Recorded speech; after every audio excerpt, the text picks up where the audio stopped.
Welcome to the PUBG Players Tour. This year, we're introducing structured competitive play in third-person perspective mode for players of all ranks, levels, and ability.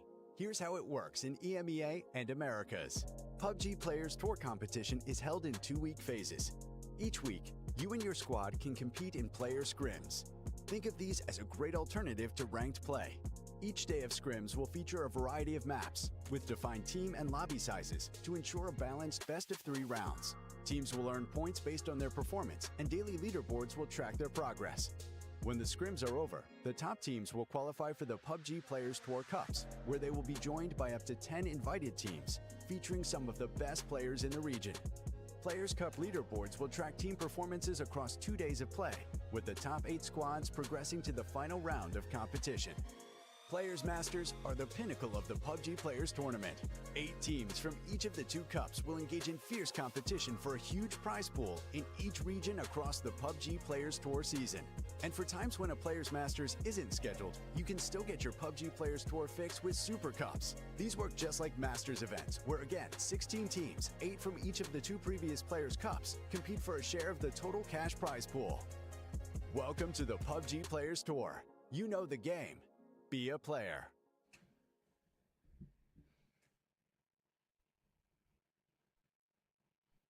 Welcome back. Day number 3 of PUBG Super Cup. It has been explosive. It's been interesting. Teams have risen. Some teams have fallen, but we've still got 1 day of action, though. 4 games left to play before we can crown ourselves a champion, though, on this Super Cup, Koho. And I'm excited to see what can happen because I've already been tucked in, should I say, by a couple of the players because I've been playing a bit of ranked, and they're eager. They got rid of me in the lobby pretty quick. Yeah, they're ready and they're warmed up already. A lot of them have played a tournament today already. There was a bit of a sort of community tournament. I forgot the name. I think it's the M5 Pro Series or something like that. And a lot of teams that are playing tonight have already played that. So they are locked in, they're ready to go, and they are hyped to get this on the way, I'm sure. Well, let's just remind everyone, how did we get here? As I said, it is day number 3, but we have gone through multiple of rounds to get here. Obviously, you at home can join up. You just need to sign up for the scrims, and there is a reminder. Obviously, like Carl, go through the dates exactly in a second, but actually, the dates are set from normally Monday through to Thursday. You can get you and your team involved, get involved in the scrims, get signed up, get points on the board, and if you get enough points, you get invited into the Player Cup Tour. Now, you've got to get a top 8, but if you don't get it on week number 1, you get the opportunity to reset and come back for week number 2. And if you get in a top 8 scenario in either one of them, you find yourself in this stage here, the Super Cup. More money is up for grabs, but don't forget, next week, Koho, it's not the same days that we're running the scrims. Yeah. Next week is different. Next week is we're scrimming on the weekend, and then the next Player Cup is in the middle of that week after. So June 6th to 9th is the next scrim. So if you guys are playing in this, or if you guys want to play in this, this is probably the actually best time now because the EWC player qualifiers is kicking off. Some of the big dogs are just going to be focusing on that exclusively, I'm sure. And that's going to make it even easier for you guys to get in, get your feet wet, play for some prize money. Next week, June 6th to 9th, is the next set of scrims. Yeah, you just need to get in, get your team involved, get points underneath the belt, and then obviously you'll be invited into that cup tour. And as Sky said, it's actually, there's money there. So if you want to have the chance to win it with your mate and get some money, that's actually the best time because, yeah, Esports World Cup is kicking off. But anyway, we've had 2 days of action. Let's get back to Super Cup, all right? We've had Fairy Tail launch things off like a fairy tale book, but it wasn't quite the case yesterday because there was a couple of rounds they didn't put enough points on the board, and then we saw other teams fighting out. Consistency for me, though, it has been all about foot, as they've been ensured that they can get through, but there's been a lot of other teams scrabbling. But Koho, you think closing off yesterday, there's only 3 teams that have the opportunity to maybe take top spot? I think there might be some other people on here eager to prove you wrong. Oh, absolutely. There is, well, teams that we're watching right now, right? A win or die with an explosive last game, put themselves in the contention for the top. And then it has been a lot of Fairy Tail and a lot of Foot Esports that were holding on to first and second. They were sort of trading the first and second spots throughout the day. Pixelic doing a lot of work for Foot. We've seen that already. And not just in that situation, but in general, I think he might be one of the kill leaders at the moment. Fairy Tail dominant throughout day 1. Fell off a little bit on day 2. And are hoping to do big things today. Short little comment from me as well. Again, there was a tournament today already. They played a best of 6 today already. These guys are grinding. Fairy Tail got second place there in the lobby with Win or Die, with Virtus.pro, with Bedboom, the PGSA champions, right? FaZe Clan, Ascend, everybody was there. Twisted Minds. Fairy Tail got second place. Nice. So they're hot, they're confident, they're warmed up. They look like an extremely strong contender at the moment. Yeah, need a bit of a reset. Yeah, yes, they was okay, right? They held on to their spot. They've not completely bottomed out, and we've seen teams overtake them. We had to take their spot for one round, but they came back. So it's good to see, but there is a slight breakaway, and we'll show the leaderboard, though, after this. But there's lots of individual action. FaZe, as we can see now, stepped up. Surprisingly, how the hell they got away with this. That was good to see them making the plays. EMEA, we saw a little bit more from them yesterday as well. You've already mentioned Win or Die. I think Win or Die are good, potentially, if they can close it out. I felt yesterday this mid-zone, they controlled early game, they controlled mid-game really well. But then when trying to convert that to a win, it didn't really work out for them. So a few bits and pieces for them to work on today, but as I said before, there's only 4 rounds left to do it, and there's a element of circle luck and everything else in the middle that Win or Die have to overcome.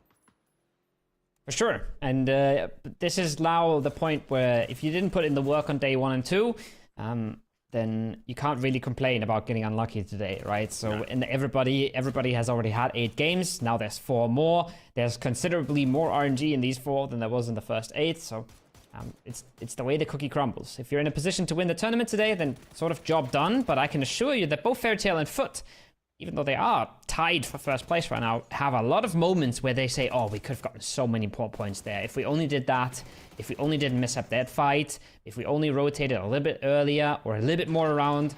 So, yes, there is plenty of RNG involved in this, but there is so many situations, so many variables that you could influence and that you could be better at, that these teams are not sitting there saying, oh, we just got unlucky. They know that they have it in their own hands. I thought you was going to put T-Bone under the bus then. If only I ever hit the Panzer shot on Miramar. The Pixel was there to save the day. But you're right, they are drawn up. 81 points apiece here for Fairy Tail and Foot. Obviously with Fairy Tail getting a considerable amount more wins, they do find themselves with 41 placement points, and Foot will be in second. Win or Die, though, they are in the fight. 71 points, as was mentioned before, that first, second and third. It is kind of locking off, and with Hive chasing FaZe Clan, M-Man, I think a good game, even Na'Vi with a good game, and Tuntun, I think they're playing 3 actually.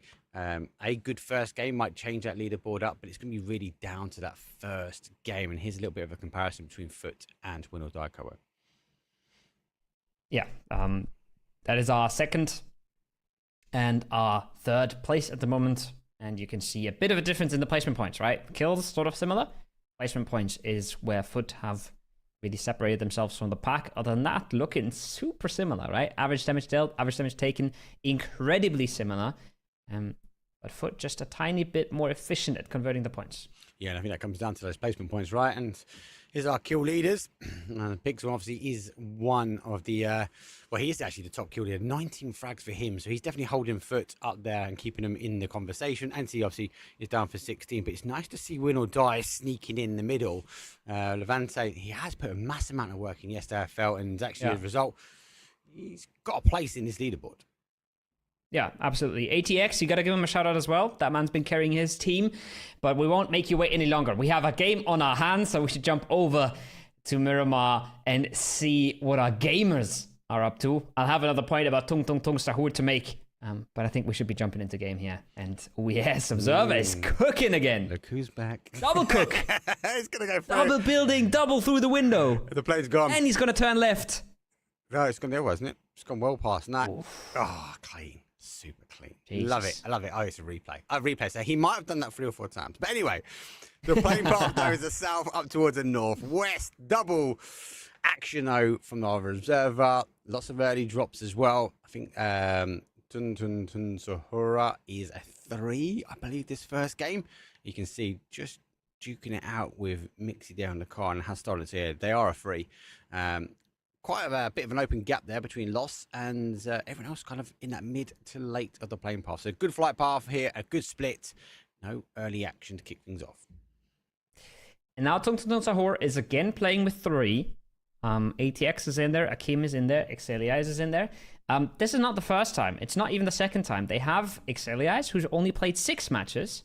And then they also have Aman, who's only played 7, and who is going to miss another one. So he's going to be down a match after this. So they have missed 4 players in total, right, from games so far. That is massive when we've only played 8 games. Every second game, they're missing a player.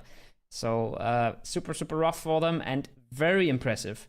They're still in 7th place after this. And again, 7th place with so many players lost is really, really nice. But it also explains a little bit why ATX is pulling so many frags. He just doesn't have the competition on his own team, right? If he's not getting the frags, nobody else is. Now him with the gunfire, and then Akim obviously with the amazing shots. Let's have a quick pause here though, where we have a look at the zone. The zone does pop and it goes down towards that kind of southwest, as we will be magical and see it in a second. But it does mean that a lot of these teams are going to be well out of zone. Good to see that TS are making the play already. Wouldn't be too surprised as Fairy Tail do the same as well. But Flight Path, Heavy West, everyone else needs to figure out how they get through. And it comes back to that point you spoke about on day number 1, Go, is that will these teams send an individual early, or are we going to see these teams go grouping up and going for a full center zone? Yeah, it's a bit interesting because this is not one of those circles where a lot of teams can really send someone early. Na'Vi, they might send somebody, but then again, where are they going? They want to go much, much deeper, right? They don't want to just go to the compounds that are close to them. They want to go much deeper. So maybe just wait and make a full rotation.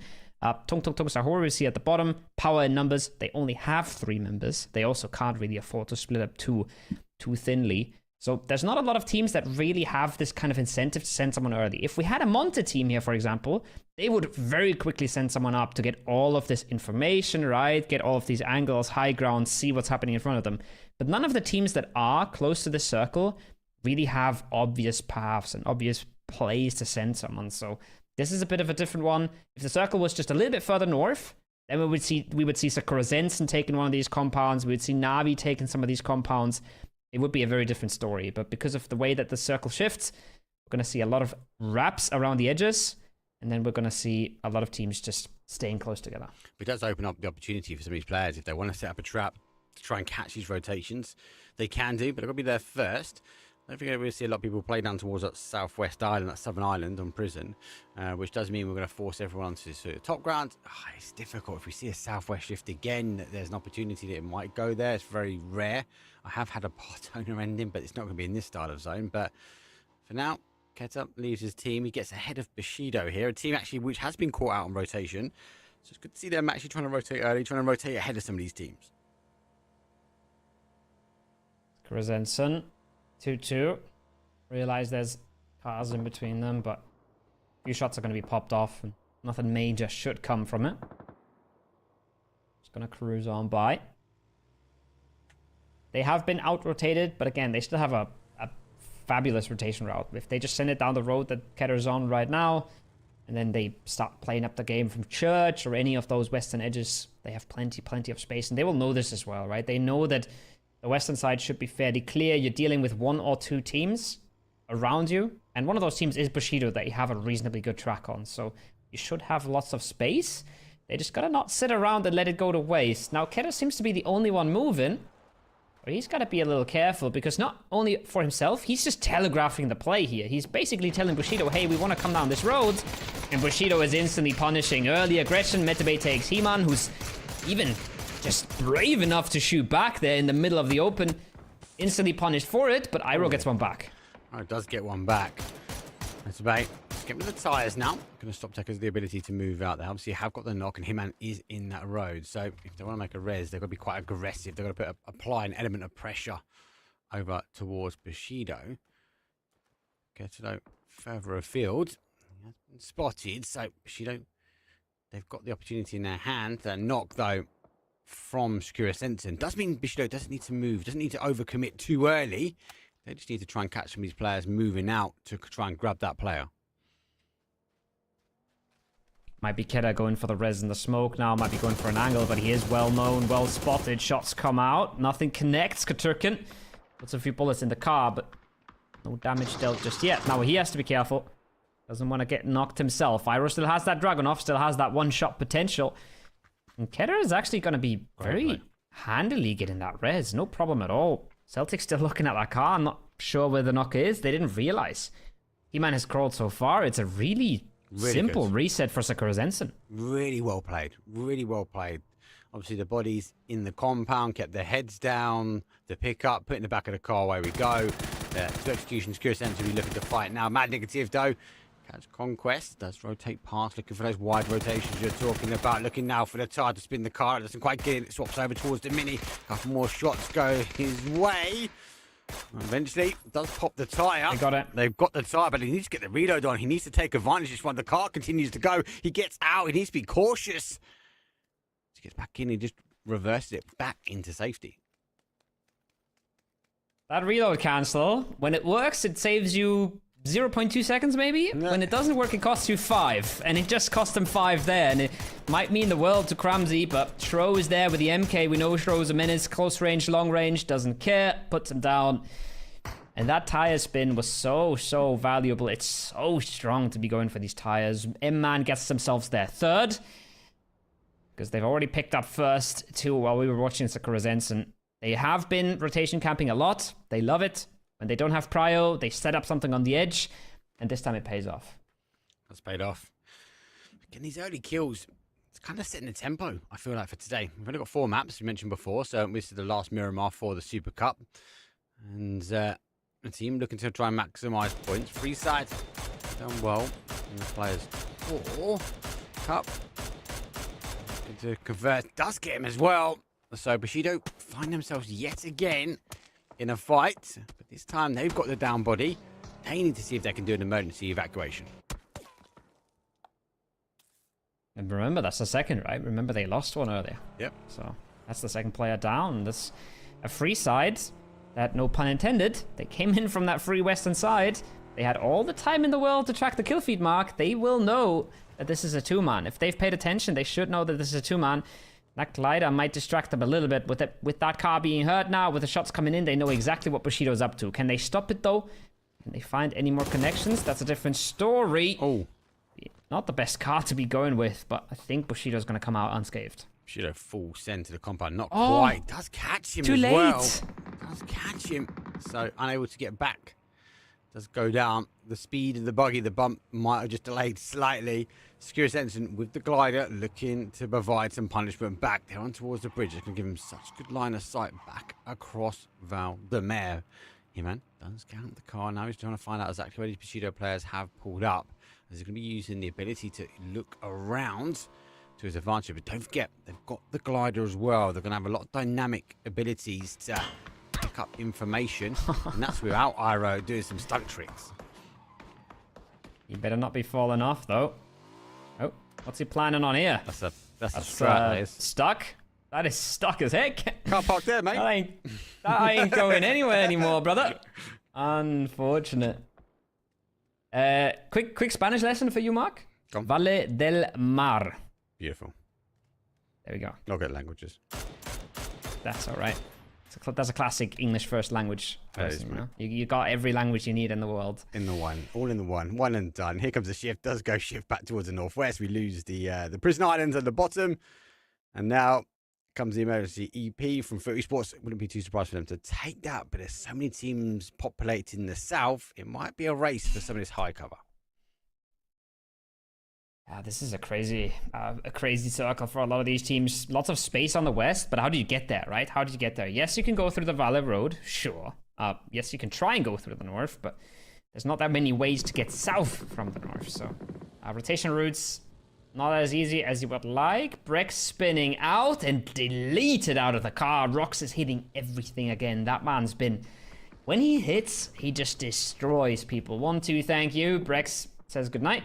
Not going to be playing that game. Didn't want to play that game anyways. GG's. Now they got to be a little careful because they are competing with Freeside here, who's luckily for Ascend bleeding members. So it's looking like Ascend might find the quick reset just ahead of Freeside and Sakura-Zensen. Check the compound. Sakura-Zensen do divert. Continue to go. It's arguably a better compound to play from. So might get trapped here, especially if they get pressure applied from teams. Pushing from the south, depending on where the zone goes. They've popped a few shots back to secure Sensen, but nothing connecting just yet. Back towards the other side of the zone, the other end of this Death Valley. Well, Moss puts down him and secure Sensen get pushed away a little bit too far. And they're reminded there are more teams above them. So they've got to get that res as quick as they can. A lot of bodies going down quite early here.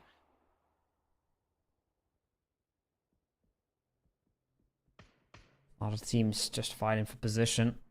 A lot of teams want to get central. There used to be some weird land ratio that pushed it away from where we just seen Zakarzens ascend, everybody make landfall. That's not longer the case. It's been fixed a little bit. So it's a little bit more comfortable to be playing circle center right now. However, if you can just not commit, if you can just stay in a position to be moving and be flexible, I think that's always preferable. So a Foot Esports here, they're laughing. If Na'Vi doesn't run up on them, they're laughing. Win or Die coming out of Chumacera, a really good spot. Hive, we just seen them pop one of Ascend. Also a spot where they control lots of area, but they're so flexible. They can still move. If you just seen where Ascend breached into even a Fairy Tale, they're a little bit more clumped in, right? They're a little bit more locked in than teams that have a bit more space on the edge. Yeah, you're right. Purple Sword is running out of space. And they're running straight into the arms. Oh, they divert just the last minute. 6 Sense kicks in. Further down the road towards FaZe they go. Gustav does swap over. He's got the organ hand. A couple of shots will force them now into the main town. Because he's not too far away. They get a little bit of a breather. They've got the zone. I can't see that car living for much longer. And Vant, well, he gets an opening knock on Ferris. And Na'Vi unable to sneak up. And Vant with the links in hand.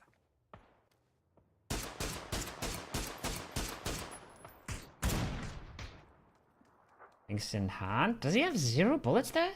He's already shot all 10. He's got himself 2 frags for it, so I guess that's fair enough. That's okay. That ain't no biggie. Taking out one of Na'Vi is massive as well. Again, I said that was kind of their only threat. That was their only problem. Nice. And there we go. Circle does not center up. And now all these teams that I talked about, right, that have a bit more space to move, a Hive, a Win or Die, they're laughing. Even a Storm on request is now suddenly in an amazing spot. But if you're a free side, if you're a Slam G, if you're a Fairy Tale, you're a little bit more committed. Moving into a good spot isn't as easy for you. So maybe using just the distraction here of the Sandstorm, maybe trying to slip on through is the recipe, but we can already see Bombilovo. He's the first to be punished. He is. He's a big fragger for that team as well, so seems like Foot be reading the kill feed. They're going to be happy with this. Brightside does go down. Conf to join. There's a little bit of a bowl here. I kind of feel like these teams that are low down are now committed. It'd be very hard for them to get some elevation in this later game. They're going to wait for some of these teams to die around them. FaZe, so punishing Vorpal Sword slightly in the town.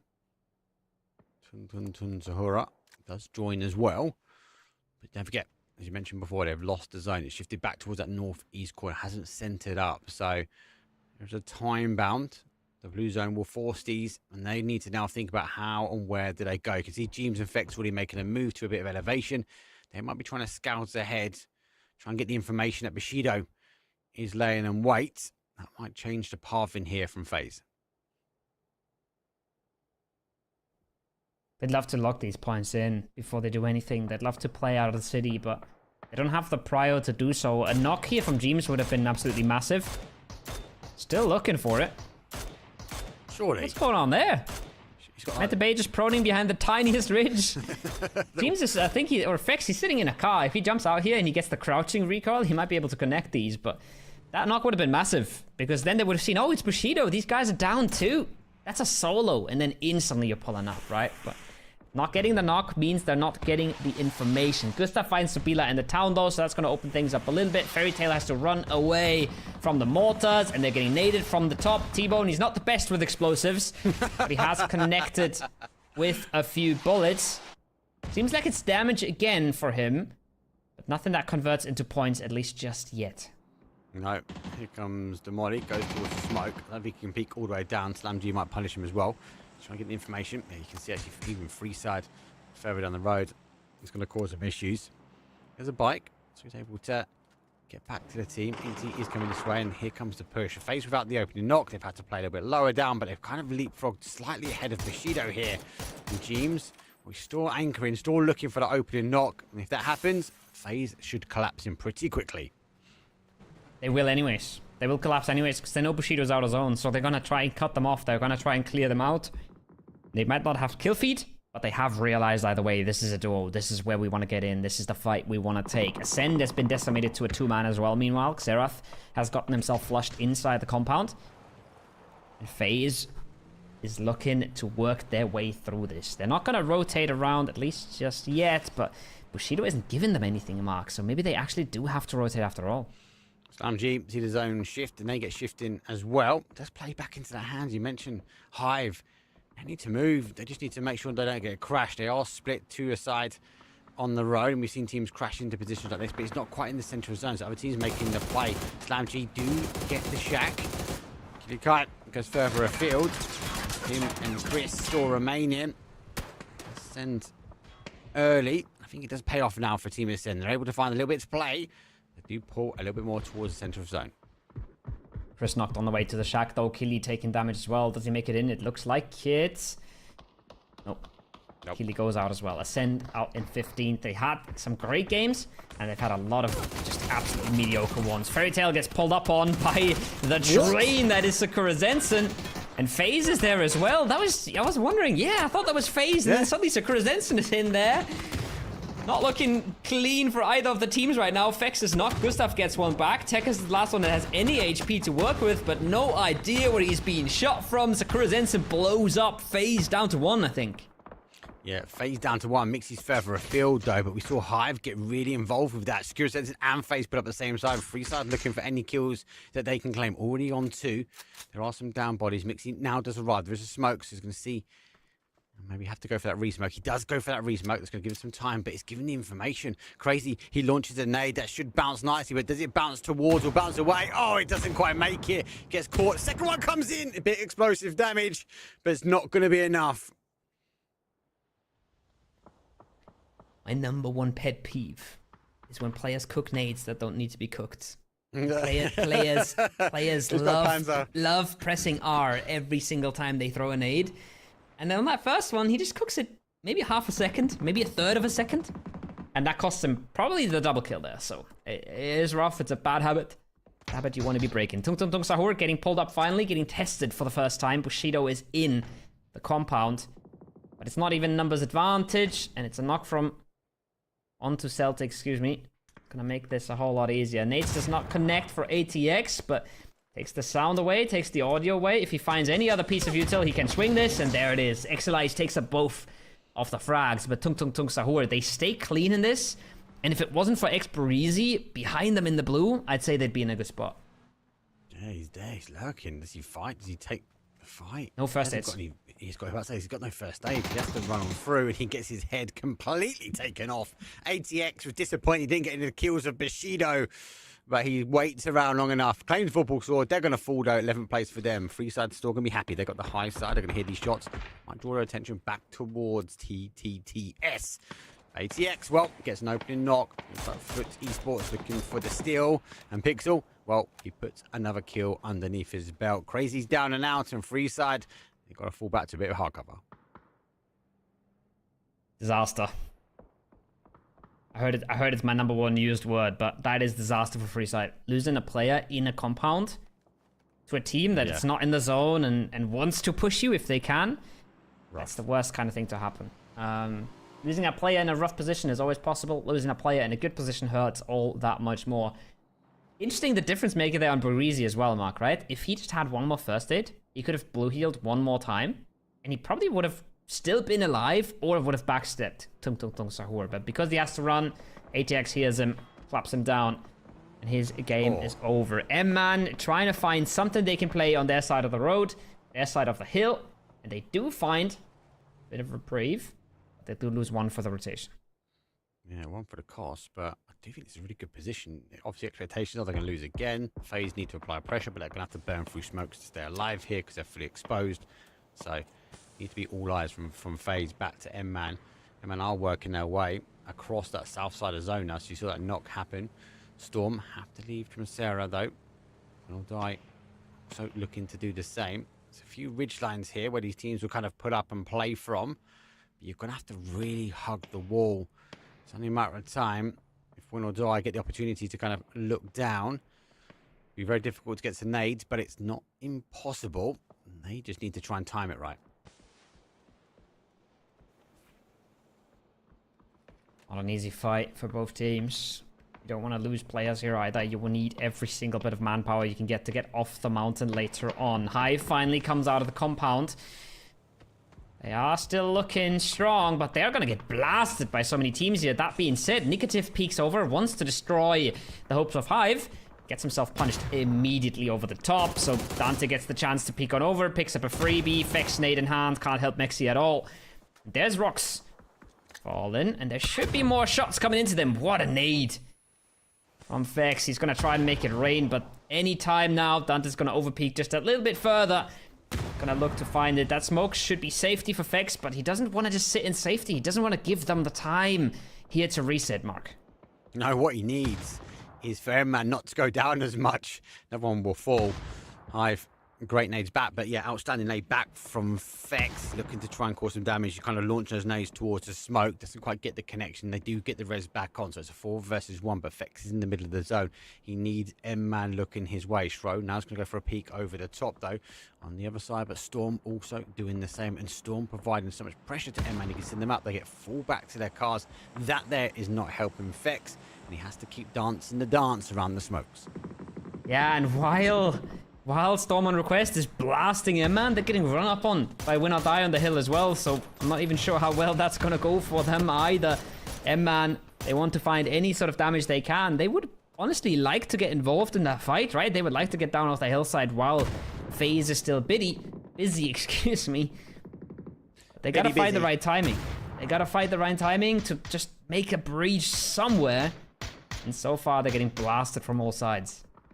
Yeah, I had a little look, but they've had to go. They've lost the zone. Na'Vi all down in that southeast corner, so they're coming down towards this action. Esports trying to underarm nades into TTTS, but no connection just yet. Dante does eventually find FaZe, as Fex will fall. 10th place for them. Still one team before we hit the placement points. And this is the ridgeline. This is the problem. They've gone back the other way. They saw Na'Vi. They played into it. They're Levante. He gets one, but they will fall. It's very hard, and Storm hold the edge. They're going to defend now, but they've got to get moving. Na'Vi's coming in, so he does get one as well. Kato will fall though, but Dante, he's getting back onto Emman. He capitalized on their movement. They're going to fall in 8th place. It looks like the hold from the middle. Looks like Hive position. They just need to clear the remaining teams now on the east. Absolute tragedy for Win or Die as well. They make the move, but they make it so late that they're just stuck in blue completely. Waiting the entire time for a timing. HC knows exactly what's up. Spots Akeem through the car. And Foot will clean up their side. They will now start playing down. They're not going to have to breach that compound. Remember, it's only, in quotation mark, free side in there. Only a duo. So that would have been doable as well. But now they've swept the bottom side. They're undoubtedly going to play on that bottom side. Na'Vi, meanwhile, they are being tested. Hakatori. 1v2 versus Storm on request. It's difficult every time. People have held the liches. Insane shots. Down to one eye. Goes for a repick. He gets to Molly as well. So it's going to be very difficult. They're going to have to try and get that res pretty quickly. But with the zone shifting in, I think he's going to get another point. No, scrap that. It has been stolen away. Freeside, the duo, able to leave the compound now. Hearing all of the destruction. The AWM right in front, but it's not going to be able to do any damage. There's another one. 7 kills here from Freeside. They had the opportunity. They were on the early team to wrap around this west side to take the compound. Now they're one of the few remaining teams on the outside edge. 4 teams remain. Hive with 4. SlamG now technically with 3, but still only 1 up. Esports got some numbers, and Freeside with a duo. Just imagine if Freeside didn't lose the player in the compound earlier, right? If they just had 3 up, they could have been so much more active. Would have grabbed a few more kills, and they would have a chance to win this game now. Now they gotta worry about Lurex a whole lot, and I don't think they're worrying about him just enough. They haven't realized that SlamG has made the move on up. They hear SlamG getting knocked in the distance, so they think that they should be fine, and Lurex is gonna just sweep on over slowly but surely, gonna look for the angle. Does he know about the closer player? He hasn't shot just yet. Now the shots come out, now he knows. Now the game's up. Knock the close guy, knock the far guy. P90 couldn't be easier. Look at that headshot coming in. That gun is disgusting. And Lurex, oh boy, he's making things so much worse for Freeside. Doing all that action as well. Esports trying to make the play towards Hive. They actually got the knocks and confirmed. So Esports eager to try and get that res. There'll be a duo now fighting this one out. Lurex, though, with that P90, gets an idea the player might be there. Hits the flash. Now is going to try and make the push. Hasn't been committed yet. He's going to go for a bit of elevation, free side down to a solo. So it's a 1 versus 1 positioning here. Uses the camera to his angle and then gets the kill. What a play and breakdown. He could have easily made the push off that flash, but sometimes it's a 50-50. He knew he could climb some higher ground. He knew he could use the camera to his advantage, and he did so in style. I would have pushed that and I would have died.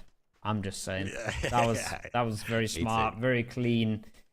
Avoiding all the unnecessary risks there. Now his camera is working very hard towards the foot side of things, and he does not know that Hive has already walked up. What he's doing here is he's trying to work towards a smaller team. He has a good idea. His team has kill feed. He knows that Hive is winning this, so he's trying to work against Foot Esports, not trying to work too much against Hive. But Schengen is now on top. Schengen is going to quickly realize what is going on. Lurik says hello, though. Blows him up, and P90, man, he can do this. He can hear the footsteps as well. He knows there's other players. Foot Esports have an opportunity to take advantage. Lurex, though, pinpoint accurate with the nade on the footsteps. Schengen will fall. He tries to claim down. Presenti's going to end the hope, though, from the guys from Slam G. But it's a 3 versus 2. We've seen crazier things happen. The only downside here, Foot needs to climb the mountain. Initial shots come from Dante. He gets a kill confirmed, and it's down to Ainty. Oh, he's not going to be able to do anything. Hive going to close it out. Winner, winner, chicken dinner. Hive, 13 kills, 23-point game. That there is going to skyrocket them up higher the leaderboard. And they were one of the teams outside of the top 3 looking for a good start today. I think they just delivered. They were a team that we've been looking at and wondering what's going on with them, right? Why aren't they shining? Why aren't they destroying? This game is textbook. Really good spot early game. I talked about it when we were talking. We were seeing teams that were more central, right? And I said, yeah, but Hive, for example, a lot of space on their side of the circle, lots of information, and if they get a good shift, they still have a good compound. So they got everything you could ever want, and they execute perfectly. They don't overstep into phase. They find the resets in time. They don't go too early out of the compound. They don't go too late. And then it's just clean fights, power in numbers, not doing anything stupid, essentially, right? Not getting over peaking, not getting knocked. Lots of solid stuff from them. Even the P90 from Lurix, yes, makes it a little bit harder for them, but they cleaned that up nicely as well. Yeah, that could have been the other way. P90 Lurix could have pieced apart to that retreat back. That nade was insane, literally at the tippy toes of Schengen. Presenti still holds. Dante, great angle. I think Foot Esports don't more they can really do from here. They tried to climb, they tried to get some elevation back, maybe expecting Hive to be all the way or pushing up around the top, but unable to do so. Great execution, but as you say, Koa, they positioned themselves well. They weren't one of the teams that went for a full send into the center. They held their compound. They defended when the zone shifted away. As a result, they get themselves a great first game here. And like you said, they put themselves in the conversation. 53 before this game, another 23 on top. That's essentially what Win or Die was starting the day off, and we said Win or Die is one game away from winning, right? So Hive is absolutely in it. Hive is now in that, I'd say, top 4 pack that is now playing for the win. But for Esports, you can't forget about them. They were second before this game. They get themselves another second place, so they're looking like a hot contender as well. Well, they are a hot contender. We're hot for a break, though. When we come back, though, it'll be time to take it. I'll get out there quite early. Don't go anywhere. See you guys in a few.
Yes.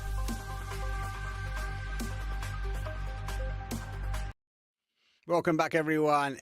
Explosive game number one. Arguably well played for Hive as they did move in from that top side, but then a couple of other teams like Freeside rotated early. They got a bit of a reward, but eventually it came down to everyone on that east side. And as the ridges dissipated, so did our teams.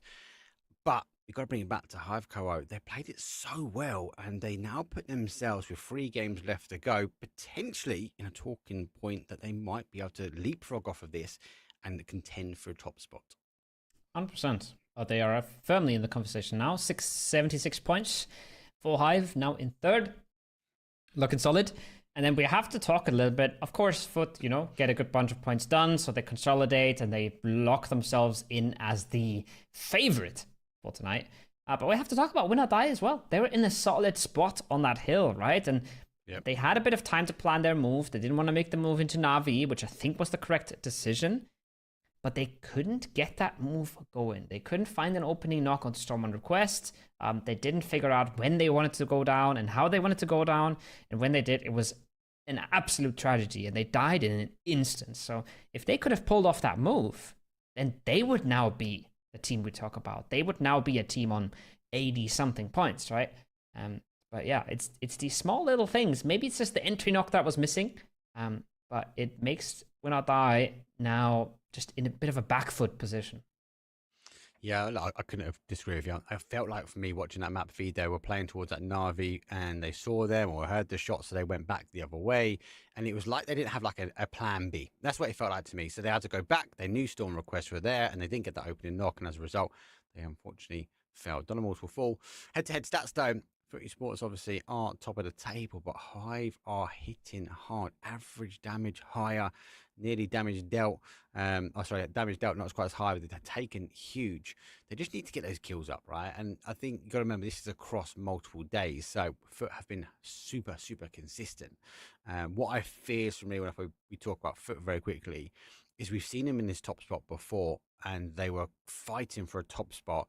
But at the very, very end, at the very, very last game, we saw VP steal it away from them. So consistent again, great. But can they convert? 3 games, nerves will start kicking in. Just take a moment as well to realize how crazy it is to have 4 average placement points. Yeah. Like on average, you're getting 4th every game. It's not normal. That is very, very good. And I know we have a Fairy Tail in here who won 3 games on the first day, so they're going to be looking pretty good on that stat as well. I think if we're looking at that leaderboard, they're going to look even better than Foot, right? But still, absolutely disgusting. 41 for Fairy Tail. 41. So they're almost on that 5 placement points per game, which is wild when you think about it. But then the kills per game for Foot as well, 6 kills on average. Yeah, that shows these guys dominating the lobby right now. Fairy Tail is up there with them. Win or Die, Hive, they're sort of up there with them as well. But all of these teams are dominating right now. You can't really take anything away from them. No. It just comes down to consistency. Foot Esports are delivering. Pixel's obviously holding up, especially when it comes down to the kill lead. So he's doing really, really well. So just want to see if they can convert. As I said before, they've been here before, mate. We've seen them. They've in the final. They've got to the final day of the Masters, and they were it was stolen away from them. Last game, last opportunity, last rotation. As you say before on the pre-show, you can't blame the zone. You can't rely just on that luck. They need to take this and try and get the conversion. But as I said, go back towards Hive after that first game, mate. They look like a team are eager, and actually, arguably, Win or Die also looking really, really strong. Looks like we've got to leave the terminal now because it is game number 2 here. Flight path, well, it's coming in from that northwest, going down to the southeast, does favour more of that east side of the map. But there's options that we might go to the islands in the top. There's options we might play down to the south. I liked the song I'm ending yesterday. I thought it was nice going down that neck of the woods. I wouldn't mind it again. That's crazy, actually. The observer's role playing now. He was looking at the bus prices, and then he just turned around and looked at the plane. Like, is this like a it's just like a society critical thing about how planes are cheaper than buses sometimes, and that's not good for the environment. I'm not sure what's going on, but only you would read into it like that. he's cooking something up, that's for sure. But he's got 3 more games for us. He's got 3 more games to have some fun with it. So we'll see what else we get. At least he didn't dip the camera into the water this time. Oh, instant replay! Look at this. I think this is definitely a society critical kind of opening plane shot, 100%. Absolutely love it. Again, with this map, we've seen a fight for some of the cars. Slam G. Looks like Arctic's just going to extend over, get to the compound. He should be able to get a gun and defend that one. No hot drops. Single early, but Army Base is a drop they know, and they've extended. Brex will be picking up free side towards that shipyard area. Plane's done and dusted. The zone does go late. Songam is on the outside edge, but Buksang for FaZe looking good. Win or Die looking good here as well. Maybe Win or Die can claim victory. Maybe this is their game to put some additional points on the board. We'll have to see how they handle this one. Bit of a home circle, that one. Home circle for FaZe as well. They like to be playing around Buxa. They also like to be playing some of the compounds south of west of Buksan Sa. But they have to be careful now because they're not the first ones there. So usually you'd see teams leaving extremely early to one of these compounds to try and lock them in for FaZe. This time maybe they're just going to play power and numbers, right? Play close together, make sure that they get to play the game as 4. Again, for some of these teams, this is more practice than anything, right? And if you would be making a roster move, which is not confirmed, but we are assuming that they are, that you would want to get as many games with 4 up on the roster as you could. And that might be a bit of a goal for FaZe. Fairy Tail on the other side, they're looking to win this tournament, first and foremost. And Brightside is now going to hear Nosferatu shoot. But is he going to know that Kaidel's already in the compound below him? Yeah, he's definitely had ahead. Nosferatu's there. He's still pushing towards the compound, though. Is he just hearing it's just the one M249 where it's going to put at least a more suppressive fire down? Fairy Tail, they can't risk losing one here. Remember, they were in the top 2 days. They were the ones holding out. Now Storm trying to take the fight. They've got the tire as well. They're going to know he's isolated. They're now making a push, and Kaidel, well, he gets in Brightside full, and it's not a Fairy Tail ending again for this team as they lose a body early. They've got to salvage something as a 3. I was wondering what the plan was. I mean, drive scout in the compound, sure, but he did him the favor of shooting early, right? He shot his DMR early to let Brightside know. And then Brightside still wants to go deeper and investigate, maybe get a little bit more info, like you said, figure out that it's maybe only just one. But gets caught completely there. And that's the downside of that whole meta of sending a player early, right? This is exactly what they do. But if you get beaten by a team that you didn't expect, they can collapse on you quite quickly. And everybody loves to lock in a free point at the start of their match. So somebody finds himself in a 3v1, they will force it. You got to remember as well, like people reading the kill feed, seeing Fairy Tail down and out. If you're Footy Sports, you're loving it. Hive, Win or Die, even maybe FaZe to a degree, going to be really happy with this one. Well, talk about happy. Let's see if Bushido seeking their way in. Nate comes out, does get caught. Levante gets one. Bushido got to try and salvage. It's 2 for Levante. He sees the other player though, further afield, gets initial shots, able to duck behind as he launches the molly out. He's going to put number 3 on the belt. He doesn't go get there. He runs into the molly. That's surely number 3. Levante needs to get a reload. 3 is down, and Bushido's falling apart in the hands of Levante. The rat works out perfectly so far. Now they know where Celtic is as well. Flash comes in. You wouldn't want to be vaulting that window regardless. You're going to use that nade, but that nade's dropped on your feet now. What is that about, Levante? No. You got to be careful. You don't want to be getting flushed out now. No bullets left for Celtic. He's got to whip out the hip fire. He's desperate. He's running out of time, running out of bullets. He does a good bunch of damage there, but Levante barely stays alive with it. That could have gone all sorts of wrong for Win or Die, but they scrape through. That was close. That was close. Once he got the knock, though, I thought that nade was done and dusted. Win or Die. Early points for them. I'll be putting them back into the fight, back onto the potential to be in a top 3 scenario. So has gone well for them. I think this game is going to be more about the kill feed read for some of their teams in and around. Because that mid-pack, we've still got such a heavy mid-pack. A good game from the likes of a Freeside, a Na'Vi, a FaZe Clan's going to potentially put them in a really good area to springboard into the final 2 games. But we're going to have to wait and see. Lots of early action here. That's part and parcel when it comes down to Tago time. Oh, clumsy. Little bit of a flip. Do a front flip. Lands it. Stays alive for now. 1 bullet separates him from the lobby. 1 single tag would do the trick, but distance is increasing and he should be okay. Meanwhile, you've seen it in the kill feed. Brex is doing his best Techers impression. 2 games back to back. He's out in first circle. Killy is staying in danger close here as well too. For Esports, Vard is not to be messed with. Not to be joked with. Unrips, unleashes with the AUG and Ascend. Gonna have to play the rest of the game as 3. At least it's Brex, you know? At least it's the IGL. He can backseat as much as he wants now. But you never want to be playing as 3. It just is so much being lost when you lose a player early. Good shot for Chris as well. He stopped and he was waiting. Obviously, Vard was chasing down, but Chris was putting himself in a position to try and help his boy. So, kudos there as well. Obviously, Footy Sports know when to sort of cut tracks. They do think about a new entry point in. Send, I'm going to whistle past Conquest now.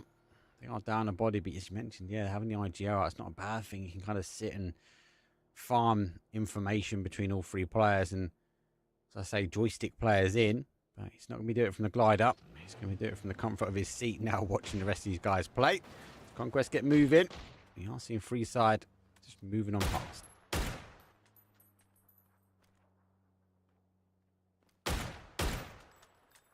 Staying alive for now. They love to go edge. Freeside, actually a very fitting name for that team. They love to wrap edge. They love to try and go to the quieter side. Been working out for them in a lot of player cups. Now in the Super Cup, they've been struggling. They haven't quite found the same level of success. There's no shame in that. Currently beating teams like Bushido. So absolutely no shame. But they would love to break into that top 8. Maybe play for some of these top spots. Ascent now getting baited by Tung Tung Tung Sahur. These guys probably not showing at all until Killy comes on by. And now Killy knows, okay, there's 2 guys here. They were just hiding. They were not shooting. Information gathered. Absolutely worth his time here for Ascend. Sometimes you gotta just, you gotta check the bluffs. You gotta figure out what's actually free. Because if this compound was free and they wouldn't check it for the entire circle, they would be biting themselves afterwards. More so in this format as well. In this mode, the ability people can hide out. How you breach your compounds, how you break that down. It's a different kettle of fish in the Super Cup. See, T-Bone just having fun out in the rice fields now. Little free vest. Be happy. And they do retract back to the north. They're going to take some high ground here. Maybe just double check that they're the only or the last team coming in from the north. But might also be looking for that kind of EP. And 37 seconds left in the zone. If it does go heavy towards that south side, Footy Sports obviously do need to make plans to come into the zone, but like Na'Vi, they're not eager just to full send into the center just yet. They've got a lot more to lose if they get caught in a rotation.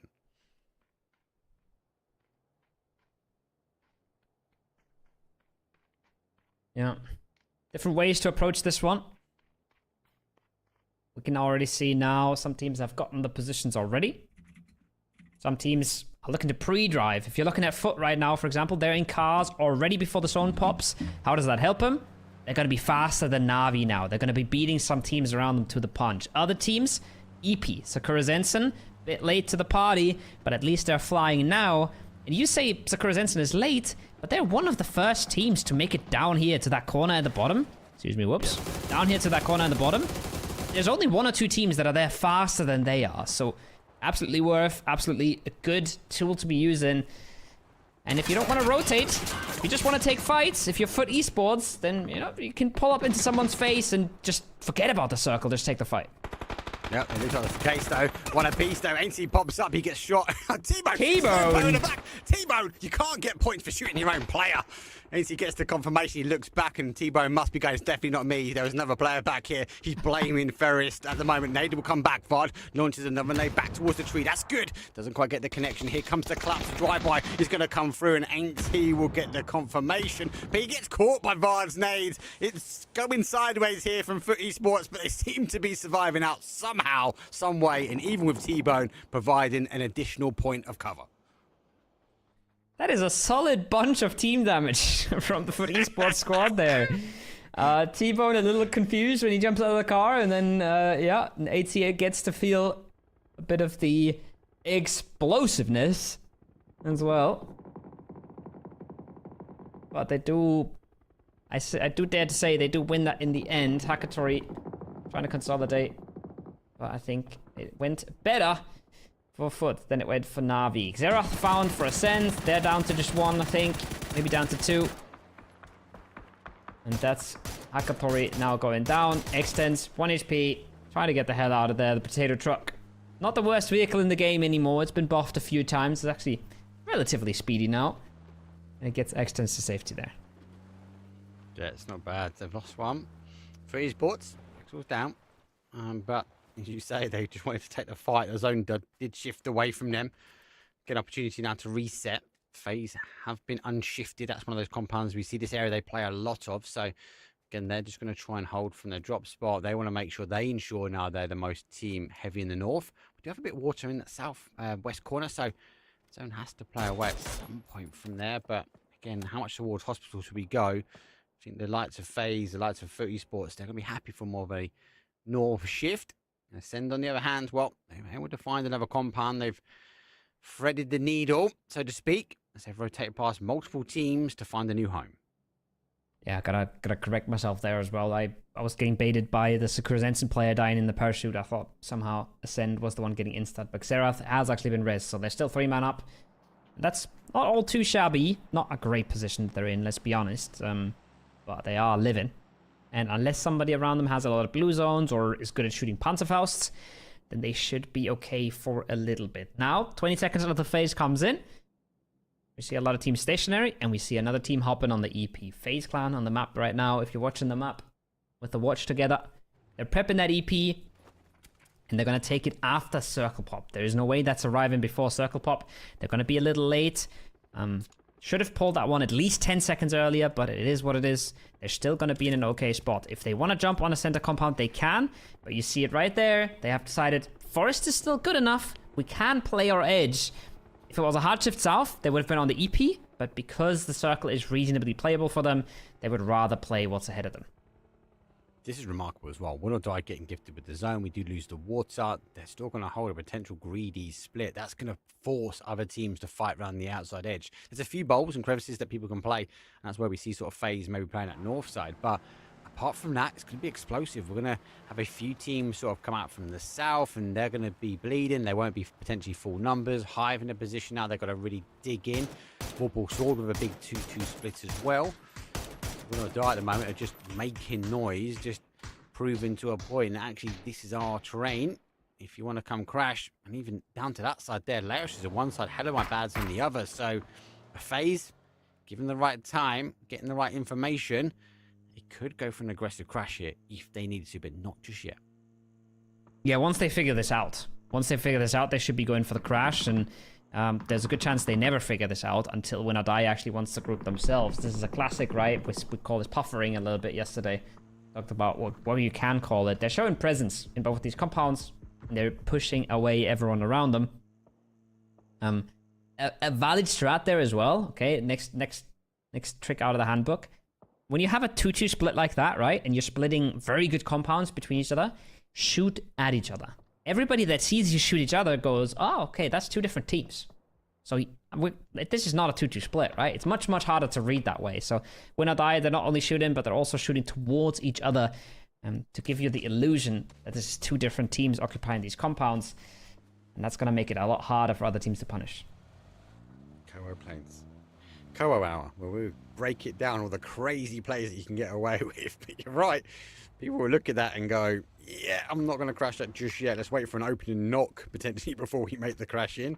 That opening knock, well, we know it's never going to come unless you're on Foot Esports and T-Bone is on your sides. Descends. There's the blue zones. There's the blue zone that comes through. Big stack up here. It's going to be a follow through with the nade. Doesn't quite get the connection. Unfortunately for Ascend, they're down to one player. It's Chris. Well, you know, he can pack a big punch. Oh, he doesn't get quite the opportunity that he wanted. Now his angle's going to be exposed. He's going to be seen. Not yet. Try and wait. Oh, no, he's got him. He's going that way. Get the shot on the adjacent side. He's been caught for somehow. He goes back for some loot again. Doesn't quite get the opening. They have no idea where it's awkward. Chris is. They don't know. They don't know where Chris is, but Chris is not finding the angle either. Now he might have been spotted there last second. That nade looks pretty good, but somehow does 0 damage. And oh my god, Crazy is climbing into the dumpster. If Chris just hits the touchdown, nope. There's a bit of damage. Now the blue zone comes his way. That's good. That's a double blue zone. That's going to push him out. And if the... Oh no, it bounced badly. No, it might just overlap. The second one's good, but like it does overlap a little bit in the container. The damage is now ticking in. It's bought him a little bit of time. He is the steps as well. He knows he wants to punish. He knows he can't overstep it. And nade's coming back his way. This is going to be almost impossible now for Chris. Oh. He tried his best, but it got so awkward because he couldn't shoot over the top in time. I'm still wondering, how did Levante get that knock, right? He knocked Xerath on the res. Must have absolutely deleted him from far range. Need some distance. They have collapsed as well. They've lost one of their compounds, so they've gone full send. Talk about a full send here. Well, that's Foot Esports. They're now breaching the compound. Five is down to 1 HP as the rest of the boys do arrive.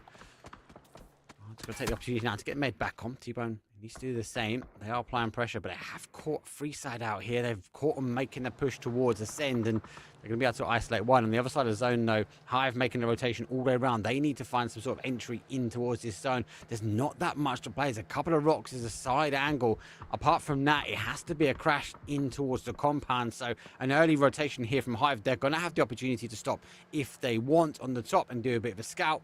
But for now, they're going to go full send in towards the center. They're looking for a bowl to play.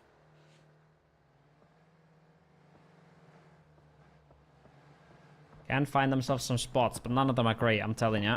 And the shack pull up, well, it might look juicy, but there's a Panzerfaust!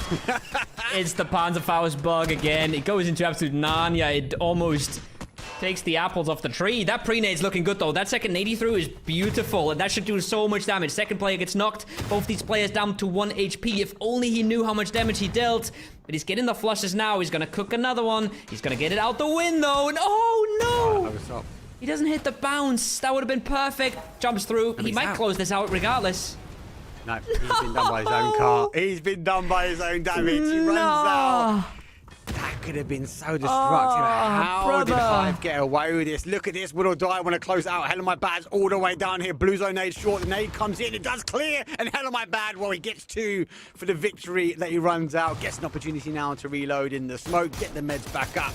He's going to try and find his way back to safety. But FaZe have looked at this. FaZe has seen it. And on the map feed, you can see them closing in slightly. Boy, that was a roller coaster. I thought Conf was clutching it up, then he blows himself up without knowing. You can't even blame him there, right? Like, there's 7 cars around. Of course, one of them is going to blow up, but... Oh, I was feeling it. He was feeling it. I thought he had it. Now, nothing. Nothing for Fairy Tail and a whole lot for Win or Die. And this might be the game where they actually do close that gap. Warper Swords struggling on this edge, looking to clean up. Looking to get some space for themselves. But it's just X-Ram. Yeah, they're kind of struggling for to keep numbers up the whole way through these 3 days so far. You know, a team, as I said before, expecting to be higher up. Definitely contending from mid-pack to high. At the moment, they're holding out the bottom side of the table. And I think that's part and parcel. They're just unable to keep numbers up. They're just unable to apply the rotations and getting caught slightly. Now they're going to apply the pressure. And man, as anybody starts to run this way, great shot, but doesn't quite get the final connection. But now the Sharks with the trainers are looming. They're circling. There is blood in the water. And Vorpal's sword. Well, there's one lonely surfer way to the foot. Free side, holding their edge, looking good on it. Mava finds another one, just one left standing. It's Monty. But he does find context. He does make this a little bit more tricky than it was a second ago. Foot is pulling in, no brakes on the car. Flying on in, looking to clean up. Butyl coming out, 5 frags already. Make that 6. Looking for more. The nades don't look bad either. Yeah, there it is. Arctics, wait, hold up. Arctics, where did you come from? Picks it up from the other side, says, yeah, oh yeah, that's mine. And I'm out. 1 point and I'm done and dusted. They're going to have to re-rotate their way through. The rest of the guys now coming in that northeast corner. FaZe did try to push forward on towards that fight early and apply the pressure for head of my back, but they get caught. But Reservoir, the rest of FaZe, if they want to risk it. But if they risk it, they're going to get caught in the middle of multiple teams here. For Esports, though, they are charging forward. It was actually Tun Sahura who does get the final kill on Vorpal's sword. Zenman, they're going to go reposition. They're going to now claim the south. And with FaZe, with James bleeding out, Gustav now down. They try to apply pressure, but they get caught on the off angle and they're falling down.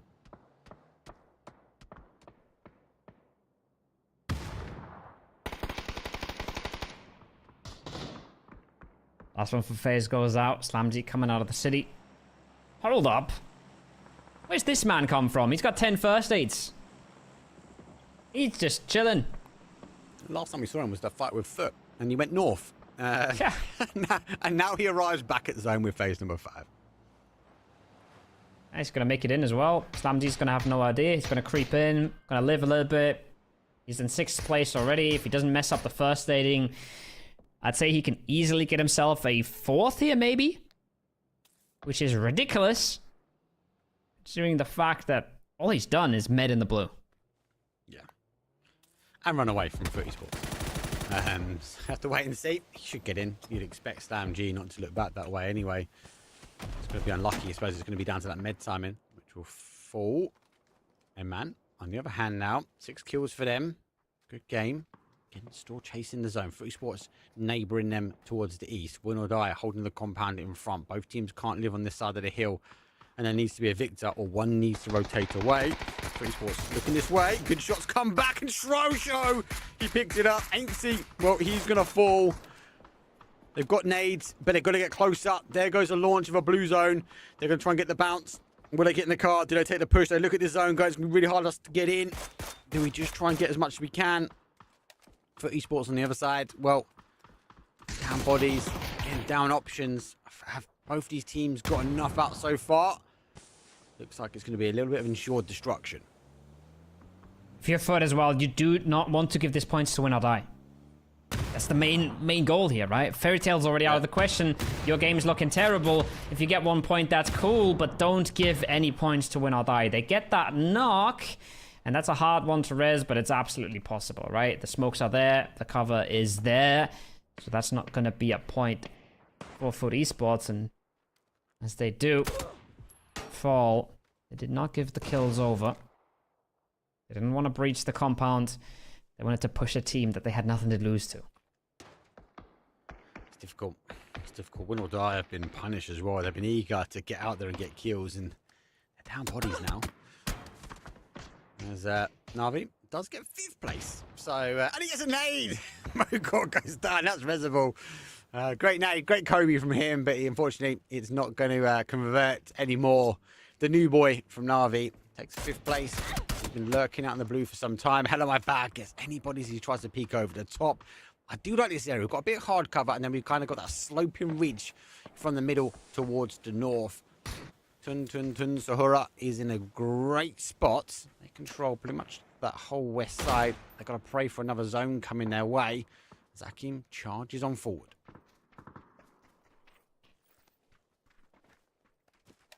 So much space. One of the surprises of this tournament, Tung Sahur. Didn't expect the Brain Rot meme team to do so well. Against such big names, big squads, established teams in the lobby. ATX been a big part of their success. But again, I'll say it one more time for the people who weren't here earlier, that they've missed 4 players in these 10 games, right? That's a lot. That's quite a lot. And they're still just competing for a top 4 spot here, so really respectable. You guys are right. ATX been hitting the frags. Akim's been hitting the nades. It's been explosive between those two.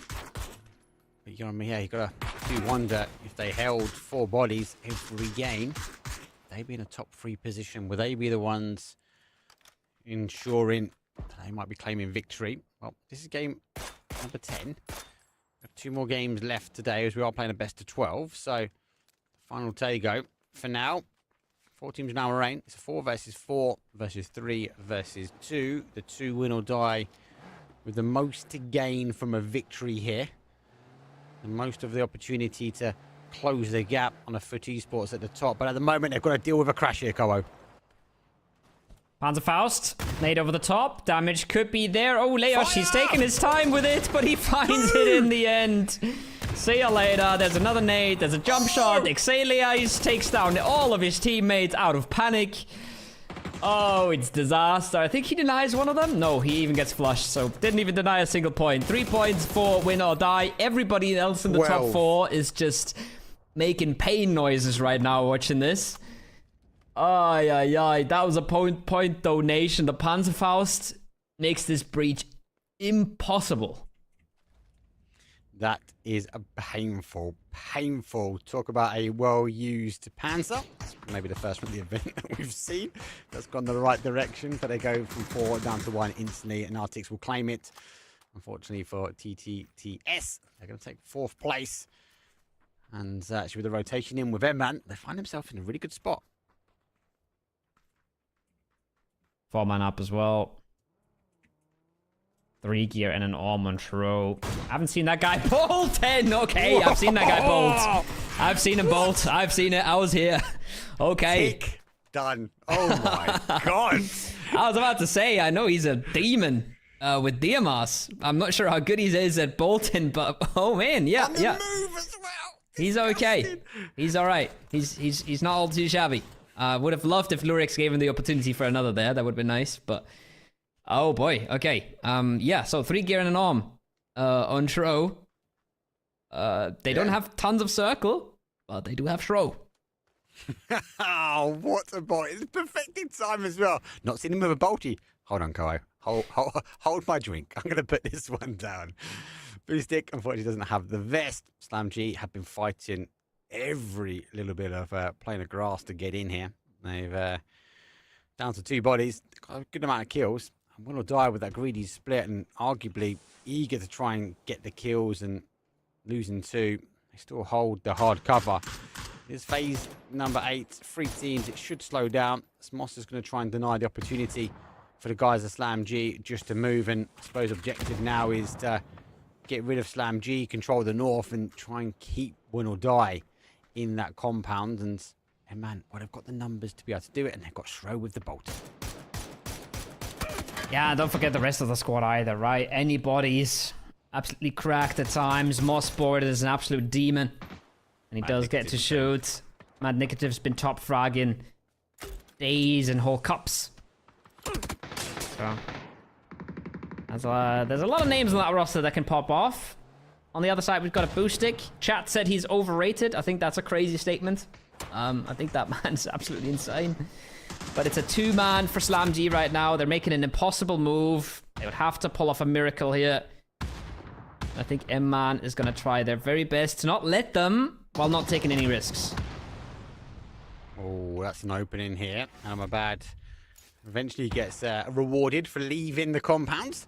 Anybody's will fall. So it's a 3 versus 2 versus 1. Slam G with Arctic is going to cause some problems. He has gone down prone. Also trying to gain the information. Sorry, it's Lurix actually in distance. And he's going to cause some issues. Head on my bad.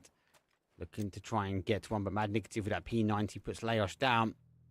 They cut the numbers. Well, I'm still favouring here. M-Man But they do need to close this one down. P90 the charge forward. Win or die need to try and get the win, or at least a second place. The flash goes through. I think they've stung enough with Mad Negative. They've forced a fight coming his way.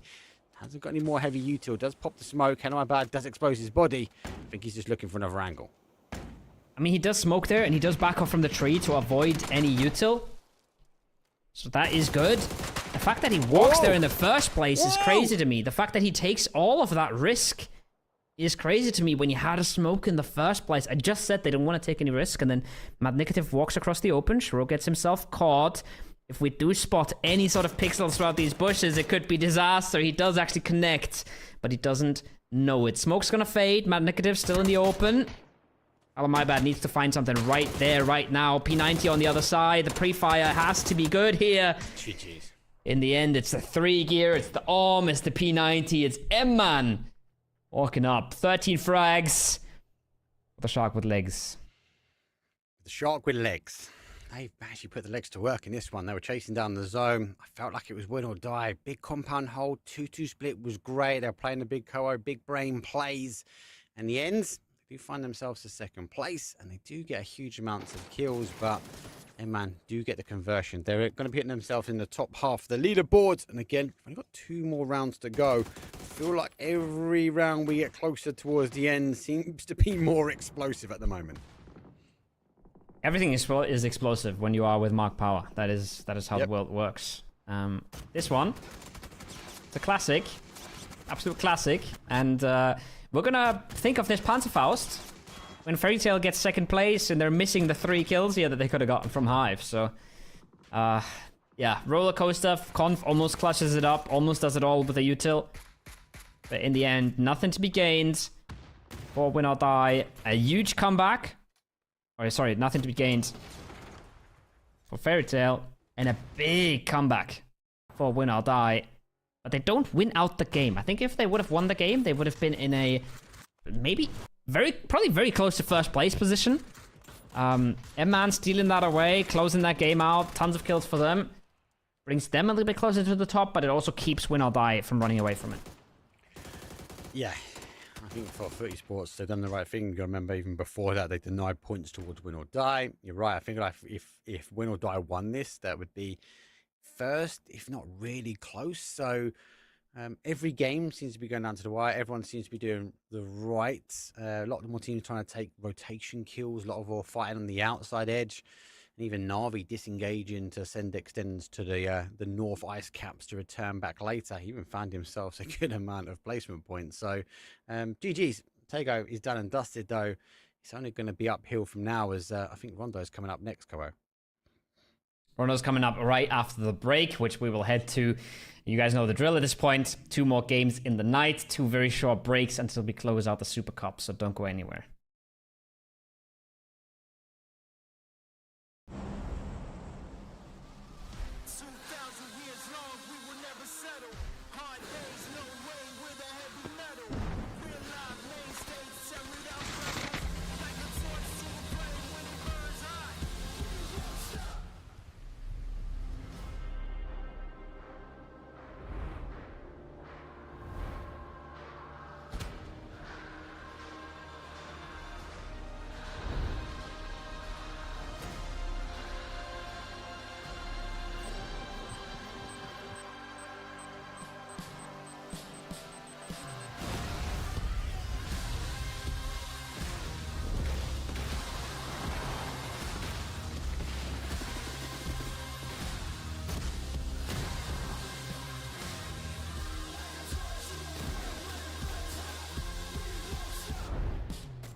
Don't even let the countdown timer go anymore. Why? Because it's Super Cup time. We're going to fight our way out. Only 2 games remain. Rondo, and then we go to the amazing Orangle to close things out. A lot of teams, though, putting themselves in contention. Got to remember, Carl, we came into today with an argument of like top 3, maybe.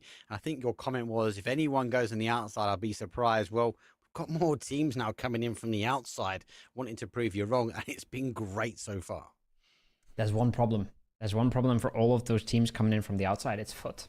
They got another 6 frags there, and maybe what was it? A 6th place, 5th place, right? So a few placement points. They're keeping everybody at arm's length because everybody else has to play big games only. Win or die. Yeah. They play a big game here. They got a 1-pointer in the last one, 2-pointer in the last one, whatever that was. So if they're not stringing giga games together and Foot keeps getting themselves their 6, 7, 8 points a game, then it's going to be hard. But 101 to 91, 10 points ahead is Foot Esports. And then it's another 9 points to Fairy Tail. Then it's 5 points to Hive, 1 to M-Man. So those are the teams fighting for the top right now. 2 games left. 2 games to catch up 25 points is a lot. 2 games to catch up 10 points if you want to die, not much at all. No, and I think Win or Die need to play this out, right? If they get the zone again, do exactly the same, get the center compound, maybe do the 2-2 split and play for the late game, play for the win.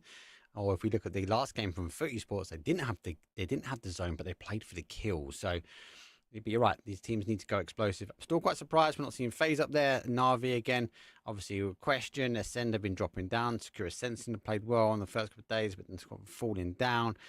So quite surprised, but they are quite far out in the runnings. There is prize pool up for grabs for a lot of these teams. They get into that left-hand side, as it is a lot bigger than we do normally play for in the Players' Cups. But with the Super Cup, 5K divided out, all I worry about at the moment, and I've seen it before, and I've said it once before, for Esports through on the last game, right? And there's a little crack. There's a little bit in me with T-Bone getting a little excited and shooting his own player in the back, right? Is that a crack? Are they falling slightly under pressure, or can they continue to hold? Well, we can continue to hold our kill leaders as Pixel driving up 22 kills. He's still on the top. And actually, he went out quite early because he went down during that fight against Na'Vi. Yeah, he was he was fighting for his life against Hakatori, while T-Bone was jumping out of a car, shooting a teammate in the back and watching Vard need 80. So he was just, T-Bone was just like, guys, where are you right now? I am, you know that meme of the guy who's sweating, his whole desktop is shaking, he's completely in the zone, and then his teammates are just out there having a good time laughing. That's Pixelic right there. Still on 22 though, 23 for Levante. That man's been holding up the squad, I think it's fair to say. And Shro has now replaced our boy from Tung Tung Tung Sahur. ATX is no longer in the top 4, it seems. I'm surprised. I'm not saying I'm surprised about Levante because he's such a good player. I'm so surprised that Hello My Bad's not up there. I know he's not far out. What is he's down like 5th or 6th and that. Laosh is actually ahead of him. That squad, like we're seeing with Foot, are putting on numbers, but they're putting numbers as a unit, not just as an individual. And sometimes when you have those star players, if they don't perform, or let's take a Bomber, for example, if it goes out early, as a result, we've not seen Fairy Tail perform. Now, if they keep him up, we know he can put points on the board for Fairy Tail, and they're pretty good. But I do like what we're seeing, though, from Win or Die. I do like what we're seeing from Foot, because it's not just down to the one player. They're spreading our love across the squad, and they're getting into the end games with high kills. It's how it works the best. You got to have people ready to pop off if your top fragger gets flushed. It is PUBG. It just sometimes will happen. However, right, we've yapped enough. The break was long enough. We have 2 more games for you guys. We have a plane in the air on Rondo. We have an observer that is absolutely sweating out today. He's trying everything in the book to give us a good plane shot. Yeah, okay. Slower camera movement next time, maybe a little bit smoother, but I'll give that a 7 out of 10. Are you sure that's not a replay again? Are you sure it's not rehearsed? Yeah, you can't trust anything anymore, can you? No, we can't, but we can trust the plane path is going from the south towards the north, goes pretty much through the middle of the map, does tease us more with a west, but actually, it's not too bad. This is going to be an interesting game. We've seen some open-ending terrain. I'll be interested to see how, especially these top teams, perform. Will we get any early crashes? Well, hopefully not in a Secure Ascent and a Na'Vi, and when it goes down towards Test Track and Ninox, but arguably also they've got nothing else to play for. Maybe go for the early kills. Na'Vi's committed. Doesn't look like Secure Ascent is. Sorry, I just made the mistake of reading Twitch chat as you were talking. I won't do that again. I promise. Bushido is hot up in with Freeside for one singular compound. I'm just saying. That is. What you read. Yes. Yeah, let's not talk about it. Let's move on. All right. I love it. let's move on. There's a hot drop going on, Mark. You casted. Yeah, you're the professional. Let's go. You keep reading chat, but you don't land no way down. Freeside here as well. Freeside obviously need to get something out of this one. Bushido further down the leaderboard. So this is hit or miss. This could be good for Freeside if they can bring away the 4 kills. Now, it's divided the compound nicely. Bushido holds out on the east. It's Freeside on the west, but with a smoke launcher in hand, not much else. It's quite difficult. Just pick up a QBZ. It's going to help a little bit, but with so little loot here, not everyone's going to be fighting with helmets or vests, and they need to get an opening knock. Opening knock here might be a difference, and that's a good use of smoke launcher. Deny visibility. Take notes, everybody. Gonna learn a bit about compound fights here. Gonna learn a bit about third person in buildings, importance of roofs, importance of team play as well. But the second the Crazy spots these players around the side, Bushido's gotta be very, very careful. That being said, I think Crazy is the one that has to be careful. Because again, that roof angle exposed him completely and makes him fall away from things. Just letting you know why this one's holding out. The zone has gone down towards a south-west corner. So again, we're going to have some craziness at the EPs. Good to see Slam G already centralizing up. Tun Zahura going down as well. As we are seeing a bit of a migration. For these teams though here, they're not going to have to migrate just yet. But do we get a repeat like we saw? Will we see teams commit very much down to a southwest corner like we had the other day? Man, if we get a replay of that circle, that'd be absolutely crazy. I don't think I've ever seen that circle before, and we might get to see it twice. But what we're getting to see here is even more interesting. No. This is one of the top teams who have realized, hey, there's a lot of players in this compound. Why don't we just go and get ourselves a few free kills? Gedrox, however, is not the most confident man.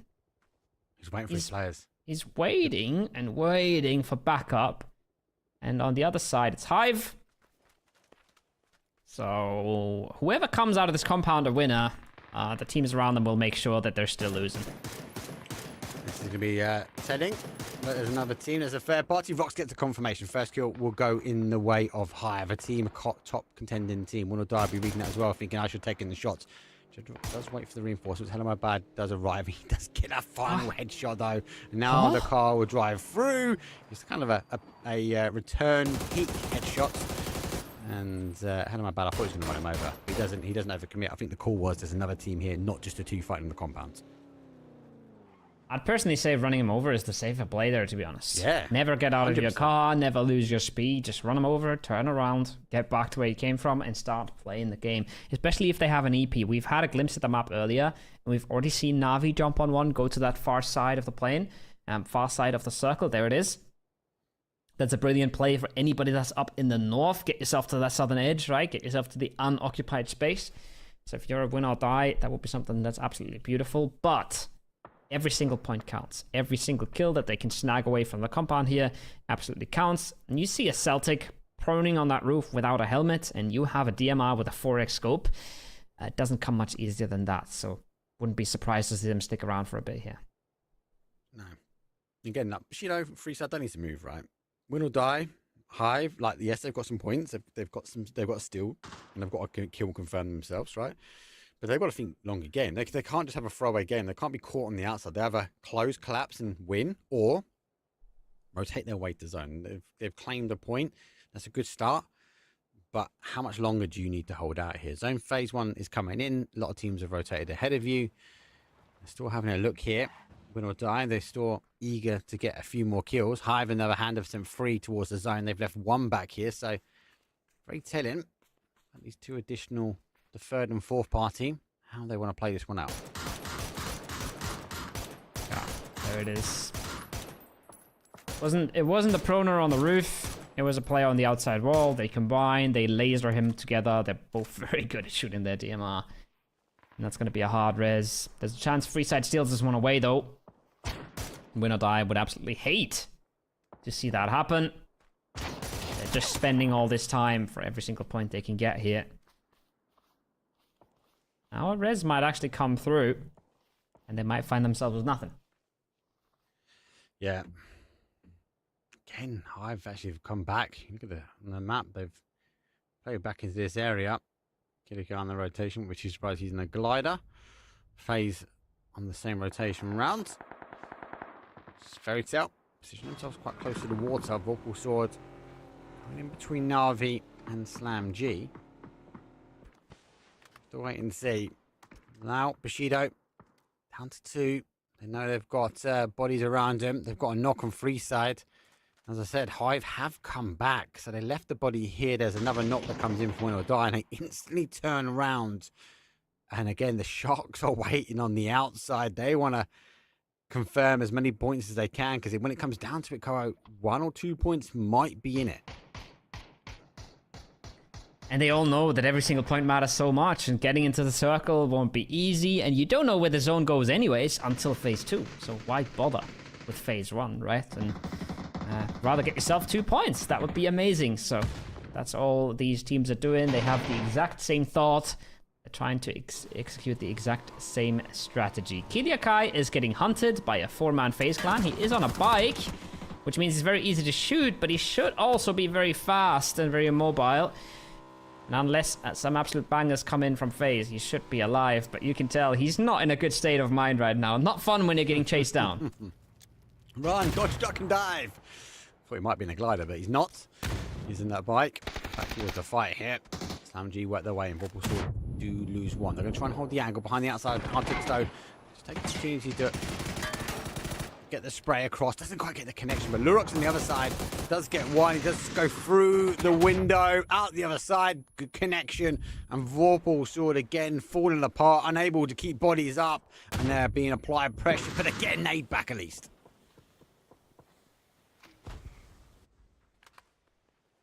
Messy fight for an important compound. FaZe has actually found Keely. How did that happen? Run him over. I run him over for the flush. I thought he was in safety. I thought he had created the distance, but apparently not. Ascent gonna play another game as 3. Already got some flack from Bricks for saying he's Tekka's POV. He probably wasn't here watching the stream when Tekka's died in the first 5 minutes game back to back. Rex has imitated that in the first 2 games today. Now it's Keely. You're going to see that on the scoreboard, how much that does to a team. And ironically, what we've just seen is M-Man getting camped on rotation. They are the rotation campers. And Foot has turned it around on them. Was that FaZe in a glider? I wonder if they picked up Keely in a glider. Right, no. We saw they said they just struggle with numbers.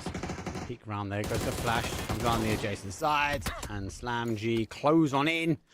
And Vorpal Sword, well, they're going to step on out. 50 in place for them.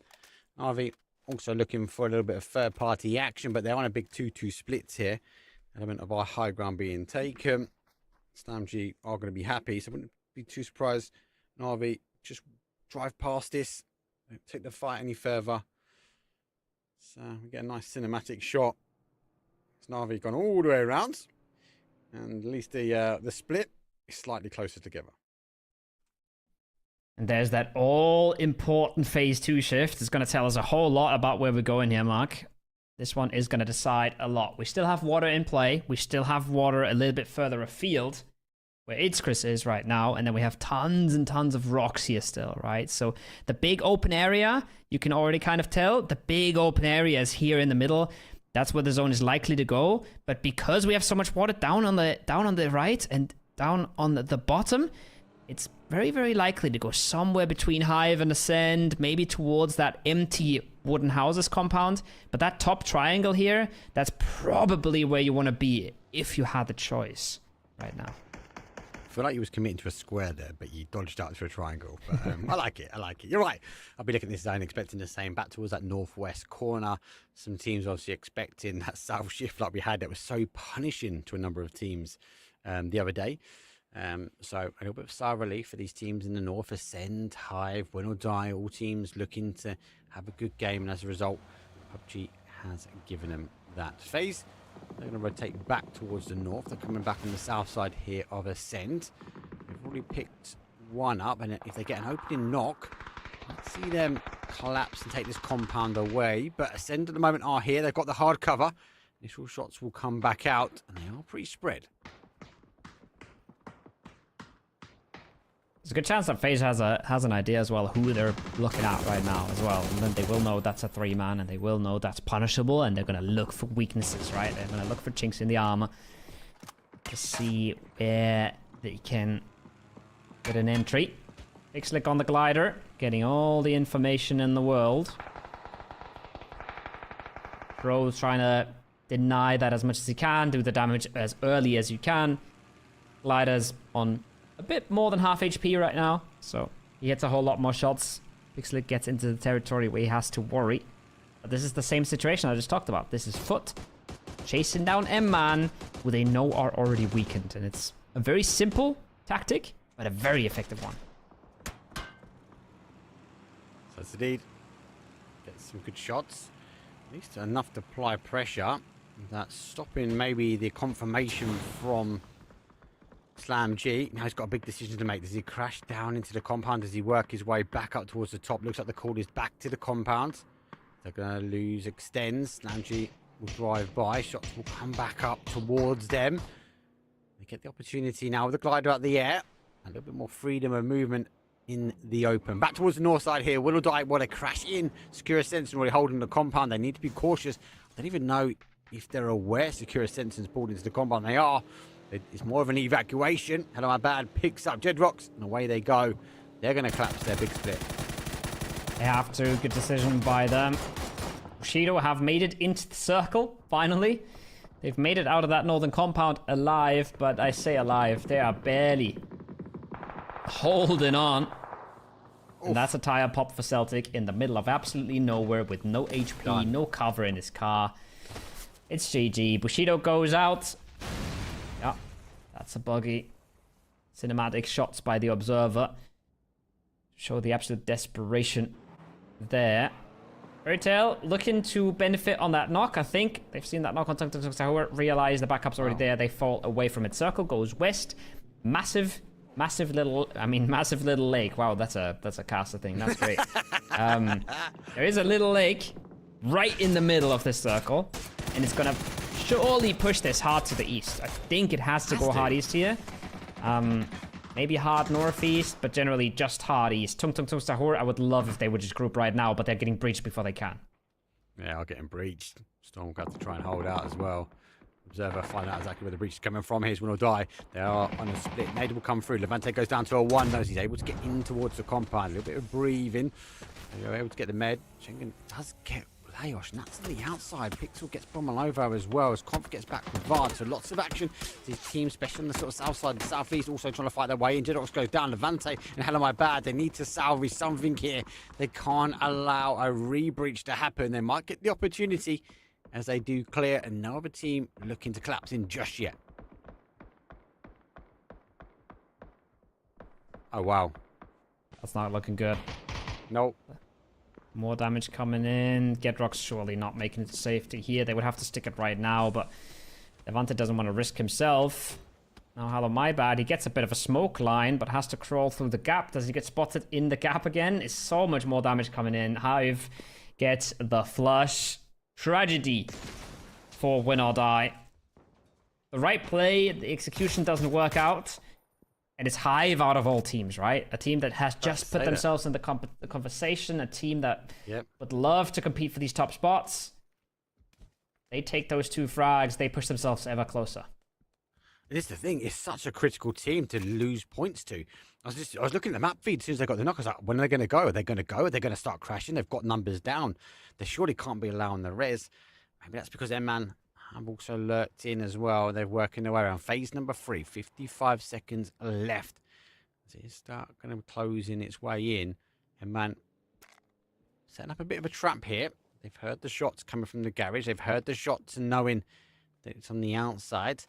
but they are also subject to the zone. They cannot get away with it. But at the moment, EMEA looking to also leapfrog and come off the back of a great game. They want to take down Hive. That's an interesting one. Trying to be sneaky about this. They're trying to figure out what to do, how to maybe punish the team in front of them, right? Again, if you get an opening, if you get a knock, if you catch someone in transition, you could punish. They won't find that. Now 14 seconds till circle. They're getting in the cars, they're mounting up, they're ready to go. They're going to send it, and they're going to see where that zone pops, and they're going to be one of the first teams there. But again, I don't think there's a ton of them, or a ton for them to be grabbing. Pixelic goes down to April. That's big news for the lobby as well. That's the top dogs showing a bit of weakness. Fairy Tail, if they win this fight, they're right back in it.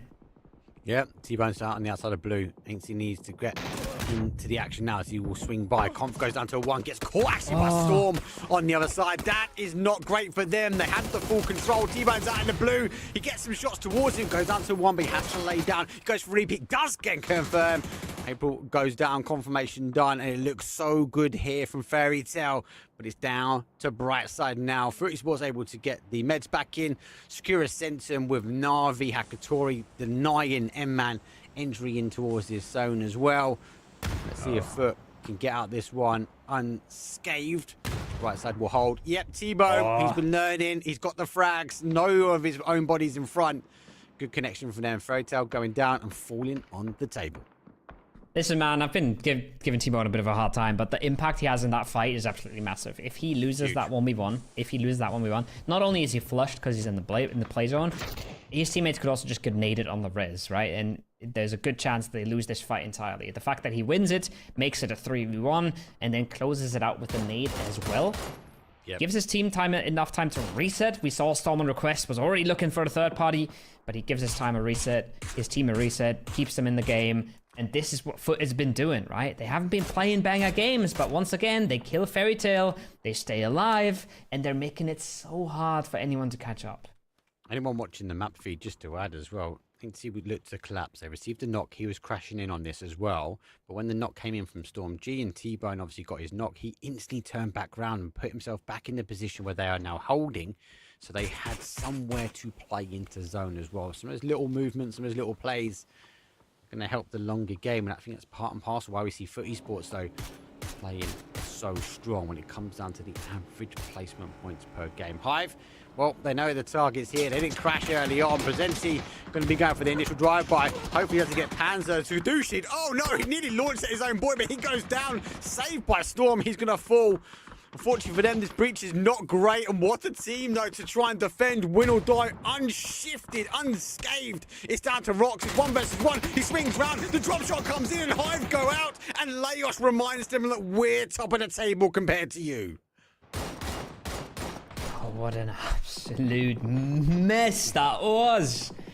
4-man pull up, one of the hardest compounds in the game to pull up. Let's be real, right? This is just such a hard approach, but it goes terribly for them as well. Chris finds one, Antlers finds the other, just like that. Slam G go out. I think Ascend is about to find a Conquest player as well. They want to clear this. Chris is definitely getting a bit antsy. Does know now. Does know that also he has a nade. He has a tree to put that nade next to. But Antlers plays the same game and says, yeah, I have a good idea where you are as well, my friend. Breck's gonna hold. Maybe Xerath gonna go for the res.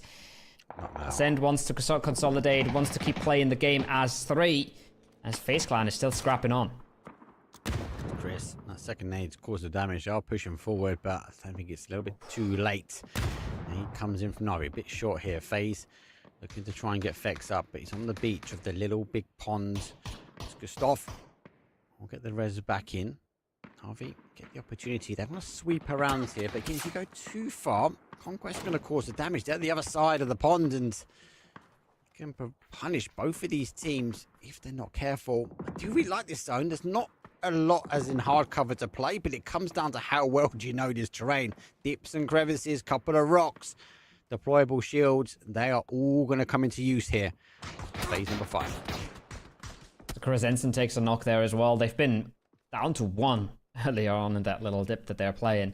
They're now getting knocked from range again. That could have been the opening for Ascend, but Akeem with the arm says, nope, Rex flushed as well.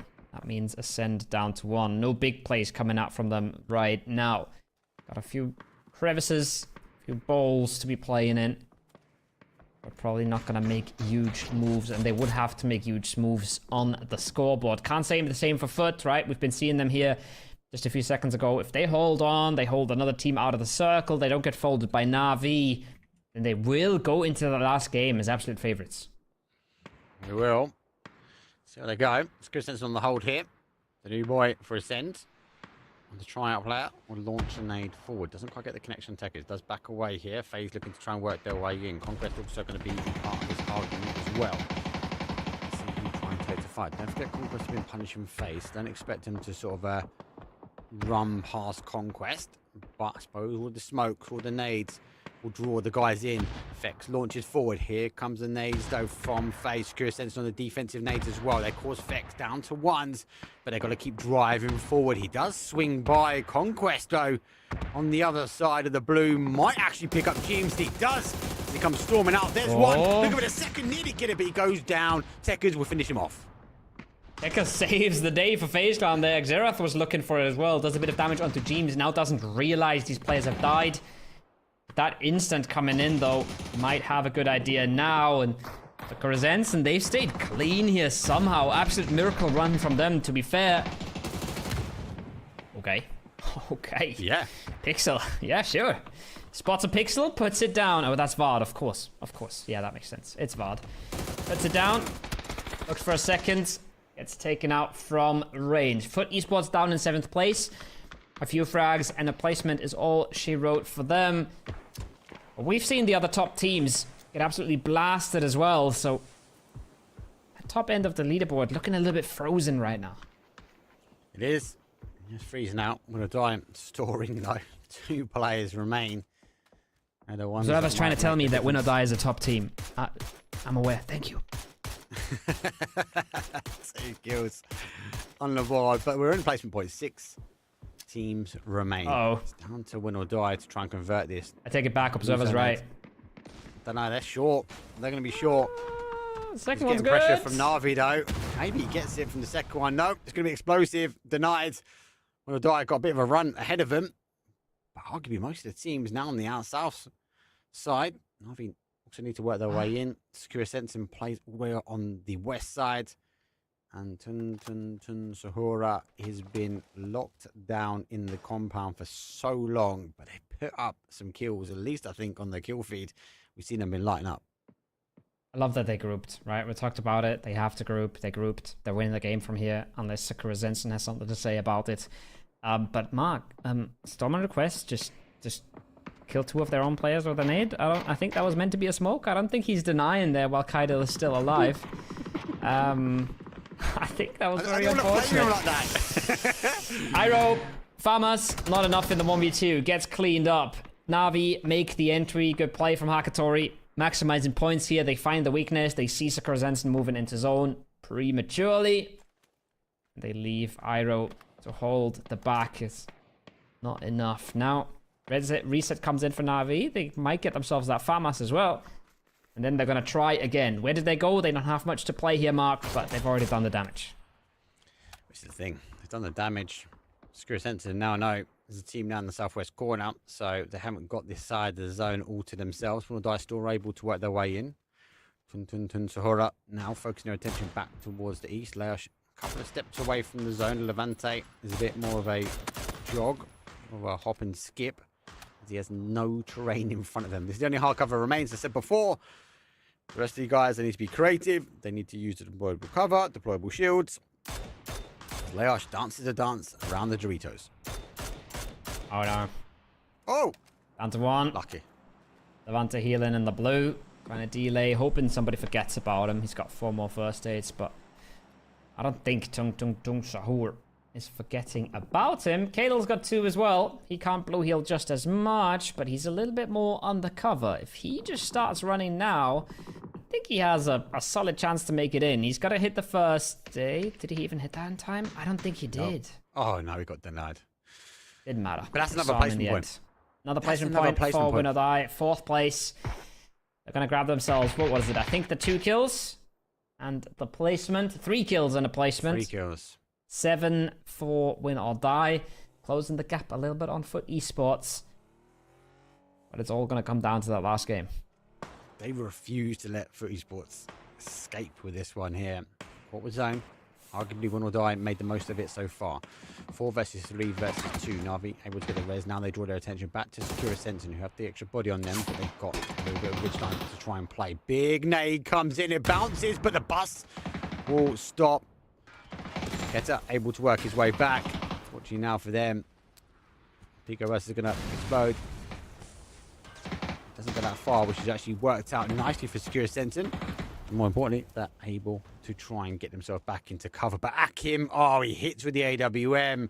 They're now pushing. They now want to try and close this game out, and they've got the numbers to do it.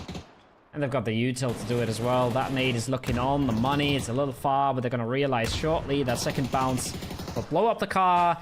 That blue zone, a little enthusiastic. Don't waste all of your util on Na'Vi, but to be fair... no, I'll take it all back. To be fair, they've got Sakurazensen in their control. They don't at all. They don't at all. They just lost to Keem. You're in a 3v3v2, guys. You have to slow it back down a little bit. Don't get overzealous now trying to close out this game. No, Ferris is good for it as well. He will take the numbers advantage. They are trying to push and apply pressure. But both for Na'Vi, both for Secure Sensen, fighting zone. But if they leave this area up, they do get picked out.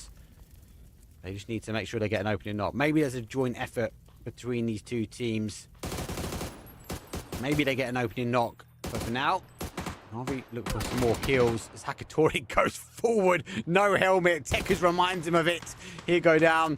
Double deployable shield. The fortification will have to go up. He-Man gets another knock on the adjacent side, though. Armin goes down and refuses. Secure Sentinel now got the bodies up. And Sahur, well, they are down to a solo player. It's gone horribly wrong. And Secure Sentinel are looking to capitalize.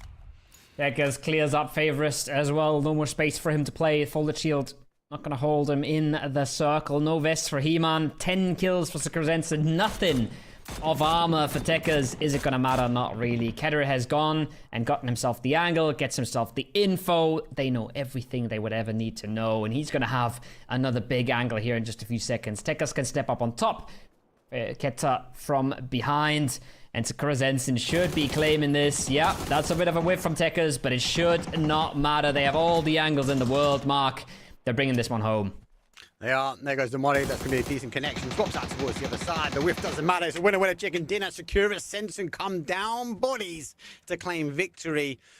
That's a punishing lesson to be learned. They thought they had the win, Sahura, as they played all the way out, but they found Na'Vi on one side. They found Secure Sensen. Hakatori thought he had God mode enabled, and he played all the way over. But unfortunately for them, Secure Sensen wanted to claim the victory. Good game, actually. It was always going to end in an open field, and actually from the offset, with lots of action and lots of third party. But win or die, out of our top teams there, Koa, were the ones surviving at the end. Massive stuff for Sakurazensen, but they're not in a position on the leaderboard where we're expecting big things from them. Like you said, win or die is the bigger story there, right? What was it? Fourth place, 3 kills. Fourth, yeah. That's more than Foot got. I think Foot ends up with 6 frags and a placement point. So I guess maybe that's exactly what Foot got. Win or die, keep themselves in it. If they do get cleaned up in that breach by Hive, remember, Hive 4-man versus a win or die 2-man. If Hive wins that, then I think win or die is almost out of the runnings for the last game. But they keep themselves in, they get these small little bits and pieces to keep them in the running. And like you said, that game was theirs to lose. But they, unfortunately, this is one of those you lose or you improve. Or you lose, you win or you improve. Hopefully this is an improvement situation for them. Lose or improve. Well, we can lose and improve. We've got to go to a break, though.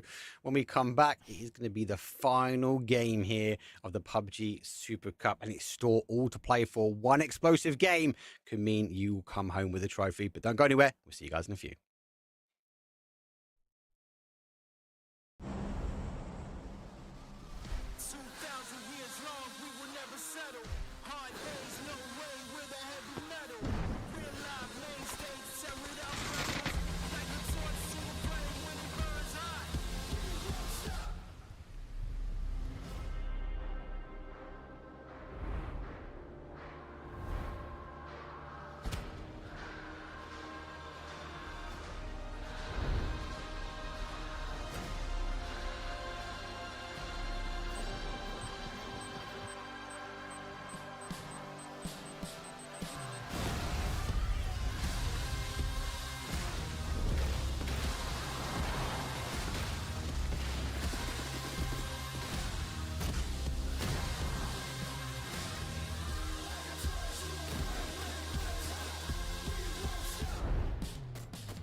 Welcome to the PUBG Players Tour. This year, we're introducing structured competitive play in third-person perspective mode for players of all ranks, levels, and ability. Here's how it works in EMEA and Americas. PUBG Players Tour competition is held in 2-week phases. Each week, you and your squad can compete in player scrims. Think of these as a great alternative to ranked play. Each day of scrims will feature a variety of maps, with defined team and lobby sizes to ensure a balanced best-of-3 rounds. Teams will earn points based on their performance, and daily leaderboards will track their progress. When the scrims are over, the top teams will qualify for the PUBG Players Tour Cups, where they will be joined by up to 10 invited teams, featuring some of the best players in the region.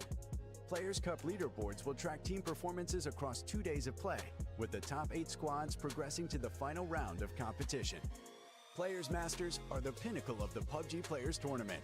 8 teams from each of the 2 cups will engage in fierce competition for a huge prize pool in each region across the PUBG Players Tour season. And for times when a Players Masters isn't scheduled, you can still get your PUBG Players Tour fix with Super Cups. These work just like Masters events, where again, 16 teams, 8 from each of the 2 previous Players Cups, compete for a share of the total cash prize pool. Welcome to the PUBG Players Tour. You know the game. Be a player.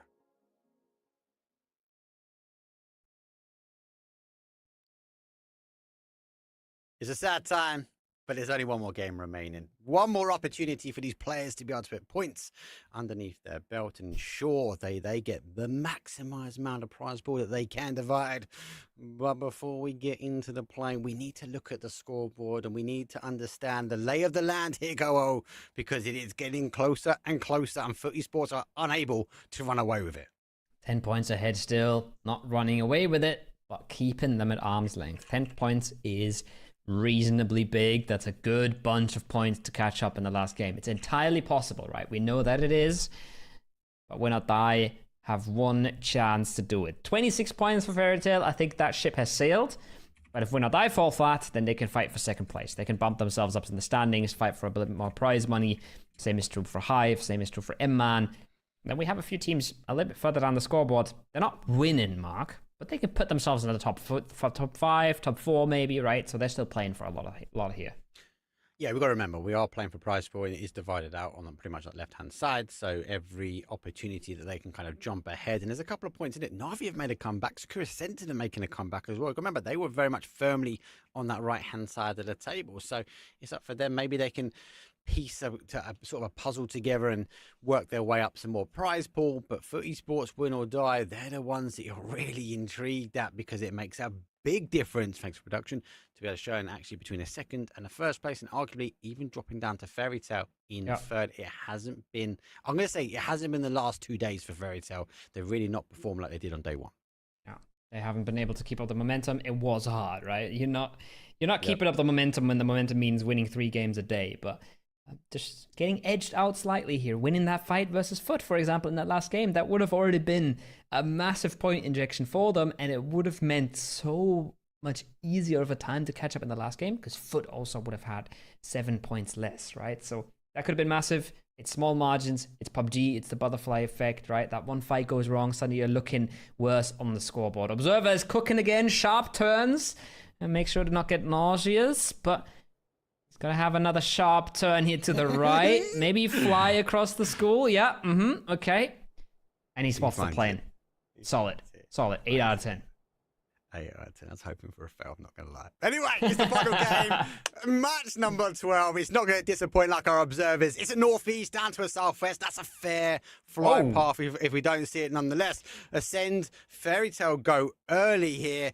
I have to wait and see if they go fight for the car, if they get option of pressure, but it's a different drop. They want to try and play for the win, but it's going to be explosive. We'll have to wait and see how it's going to unfold. You just said it's not going to disappoint like our observers? Yeah, no, yeah. Oh, you mean like they're not disappointing? Yeah. It was good. Like, that was a good... I thought he was going to fail. I thought we was going to dip into the water again, or we're going to hit a rock or crash into school, but no. Yeah. I thought you said like it's not going to disappoint unlike our observers, you know? I thought that's what I was like, damn, bro, Mark just put the training gloves off and went straight for the bare knuckles. Like, damn. Damn.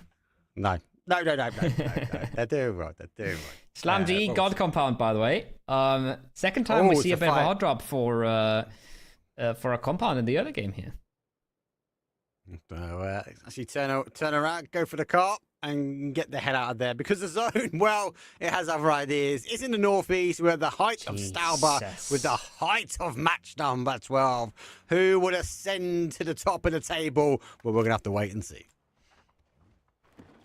Who's slamming bottom, right? Who's ascending? Who's slamming it at the bottom? That's how far I can go with the puns. That's a crazy shotgun. I didn't even see that, man, and the shotgun shot came in. See you later, Lurex. GG. Ustick left his own devices. Doesn't want to take the 1v2. Gets the hell out. Slam G. They've had massive success in the past. They haven't had it in this tournament. I think 10th place before this game. Something along those lines. Somewhere around that side of the scoreboard. 11th, maybe. A bit of a no man's land, but you're really not happy. Yeah, you didn't get last. But you're really not happy about how things went. And I'm sure that's a team that comes back. They keep putting the time in. They keep the grind up. And they come back stronger.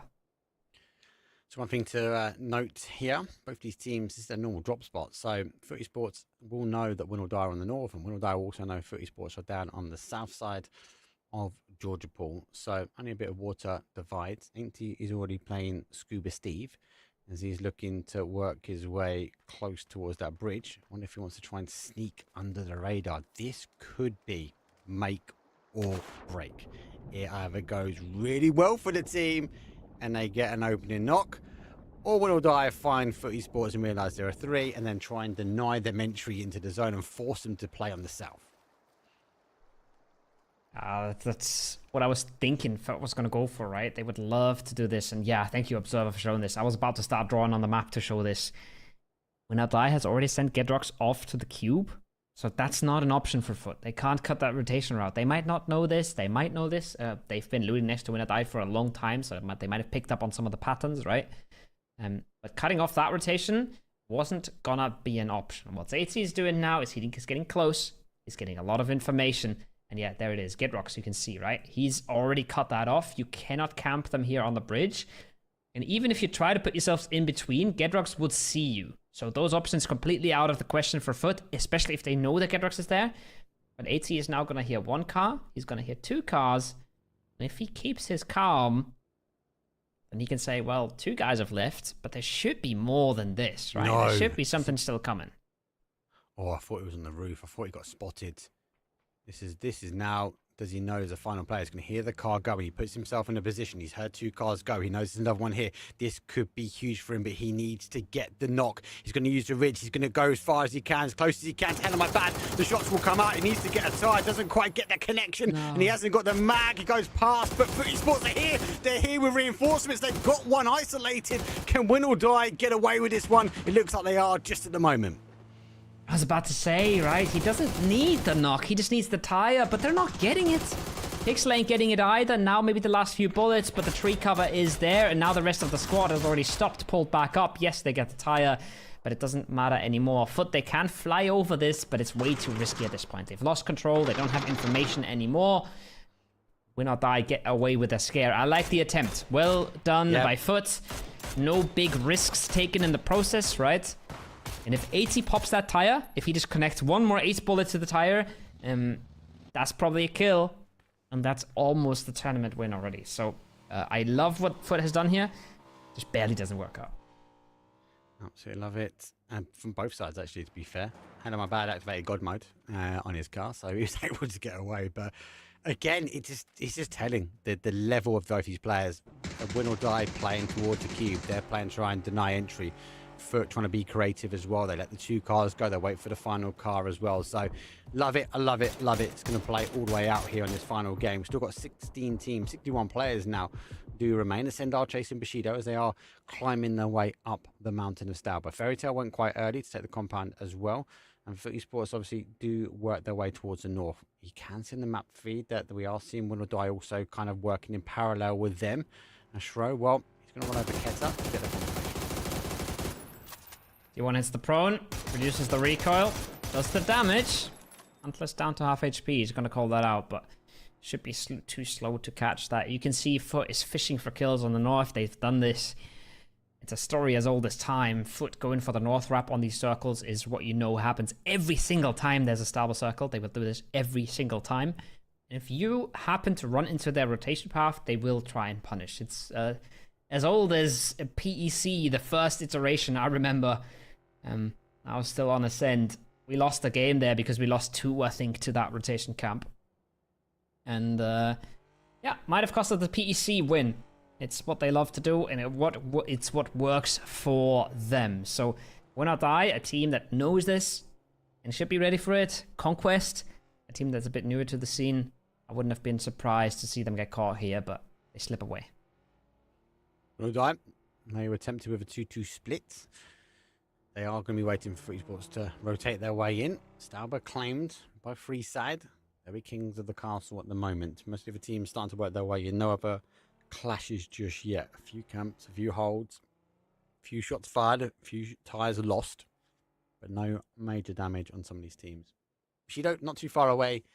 Again, we've seen them last couple of games be the explosive one, and that's how they've qualified. That's how they've gone through, but they've been unable to piece together the winning formula to destroy this lobby, especially in this Super Cup. So they obviously got to go back and reset and try and learn. And Fairy Tail, on the other hand, it was a great start to them, but unable to keep that momentum up, Koro. And it's hard, you're right. It's that game day number 1 was so good, like 3 out of 4 wins and a good amount of kills. Yeah, it's hard to kind of replicate that because teams are adapting to how you're playing and how you're trying to break things apart.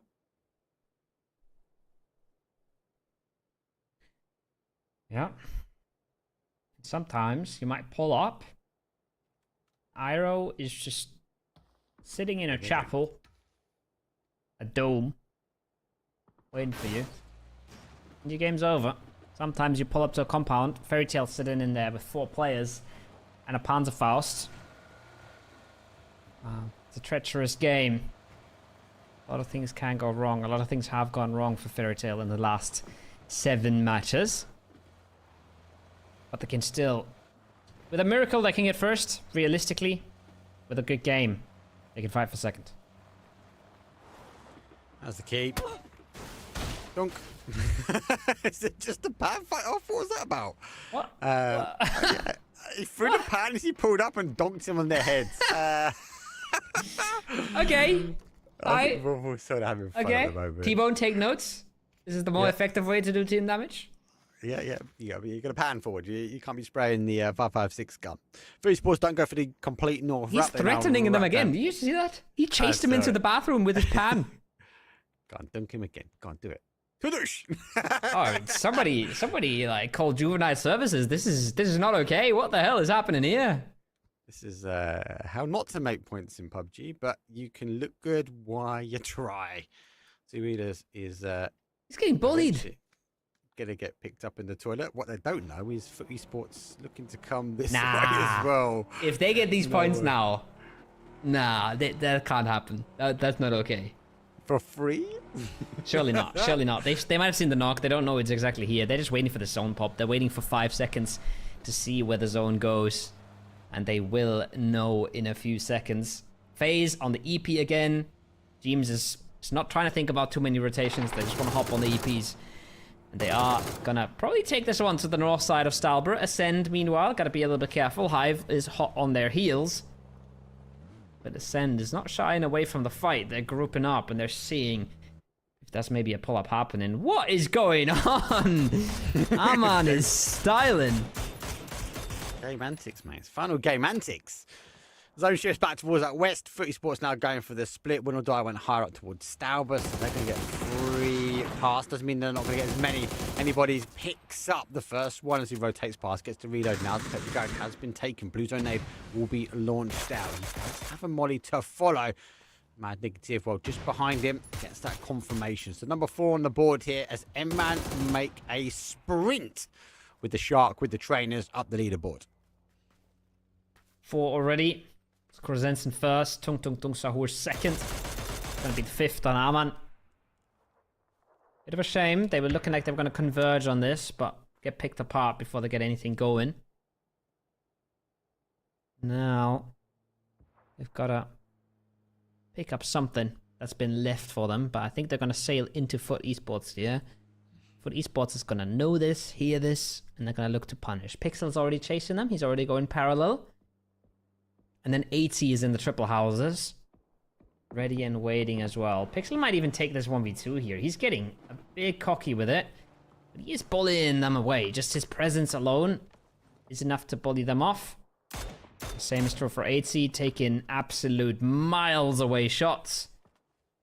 Tung Sahur, no. They don't want to mess with that.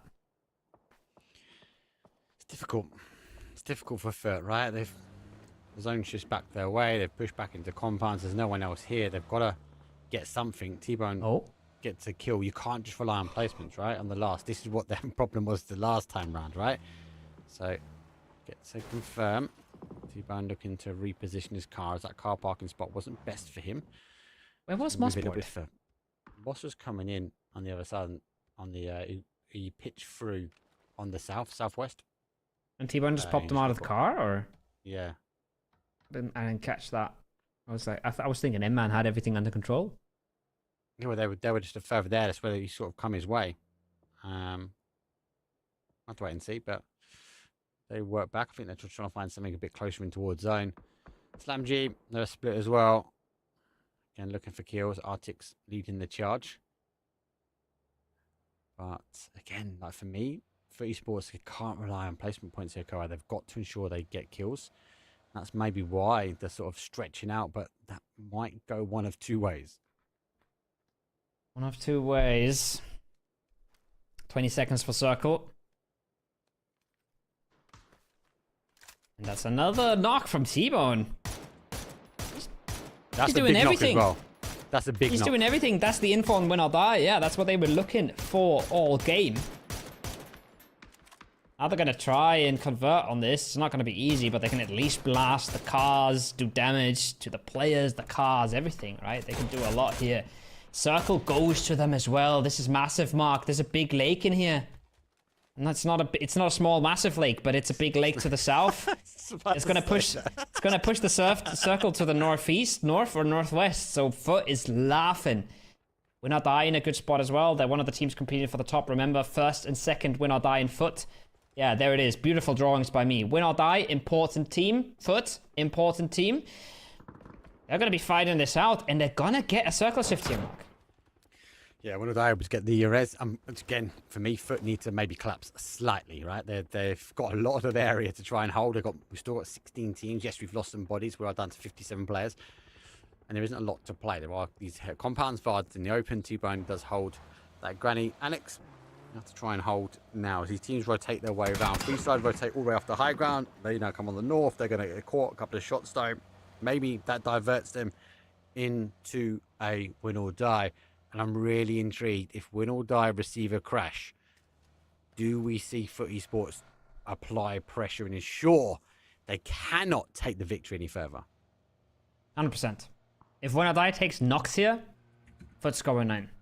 If they don't, I think they're going to let them coexist. Because what does coexisting mean? Well, coexisting means if win or die gets placement points, then we're getting them as well, right? And then win or die has to get 10 more frags than they do. And I think T-Bone's already gotten 1. Win or die has gotten 0. So they're winning in that regard as well. So being okay with letting them live for now. Can't say the same about Freeside and Conquest. Conquest finds the first, though. Antlis picks one up from the backside. Cramsey has a massive angle on this as well. If he just has a few more centimeters there, he would spot Crazy, but he hasn't spotted him. Crazy taking a long time to shoot as well.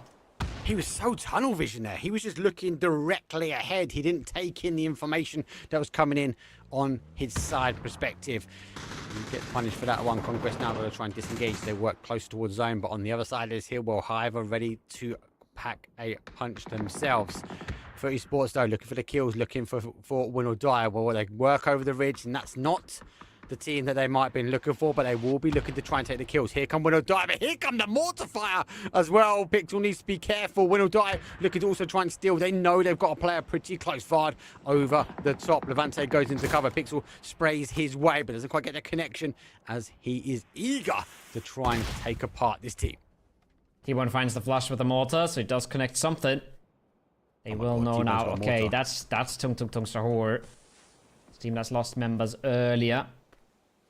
And the damage on Levante was big there as well. There was a world where I thought T-Bone might start mortaring Levante, but he's already fallen back. I would almost love to see for keep these mortar shells for win or die, but it's fair play. Kill is a kill, right? FaZe goes north as expected. We knew this was going north because there's water in the south.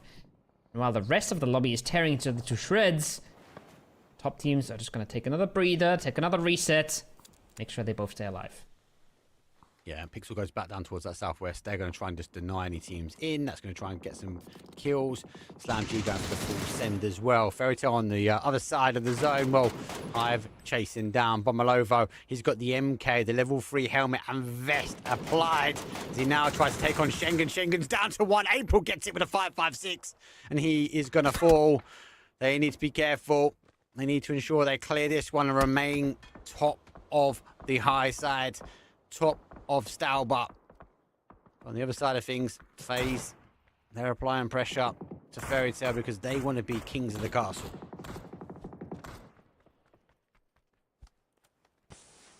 Not looking clean right now, Fairy Tale. Right side out. Backs against the blue. FaZe coming in. Hive still standing. It ain't looking good. April's on the send. He's trying to get himself into a position where he can do anything about this. Rox is clean with it, no problem. Nails it. 1-2, thank you. Killy, not as clean on the driving. Gets himself spotted in the open. And Bart is clean with the mini. He's got to thread the needle just one more time below the car. Killy will live for now, but his car is popped or flipped, so not sure how he's going to make it in. T-Bone nails Xerath out of it as well. That man's been popping off with the MK. Everybody that we watched with the MK this weekend has been clean, Mark. Has been super clean. Oh, dodged that one. Ferris sees the car come flying by. Observer gets there just in time. It's worth noting, though, a send word chasing T-Bone. He was on his own, and that's maybe why the car worked his wrong side up. Fex, though, they've been applying, as I said, that pressure towards Fairy Tale. Now they've got Storm G coming their way. Fex does pop out, does get KD down. He's going to have to try and work his way around. Foot on 4 kills at the moment. Win or die. I've not seen them get a kill just yet as well. So that will be eager. We know they're not happy always to sit in the compound and try and wait, but they might be looking to get the victory. The 10 points. Oh, Chris is walking up. On the outside. Chris is walking up. He's right behind him as well. He sees T-Bone. Looks Spray will go forward. Get them. Oh, no, he gets caught. T-Bone. T-Bone left all his kills in the last game. Let's go. Is that enough?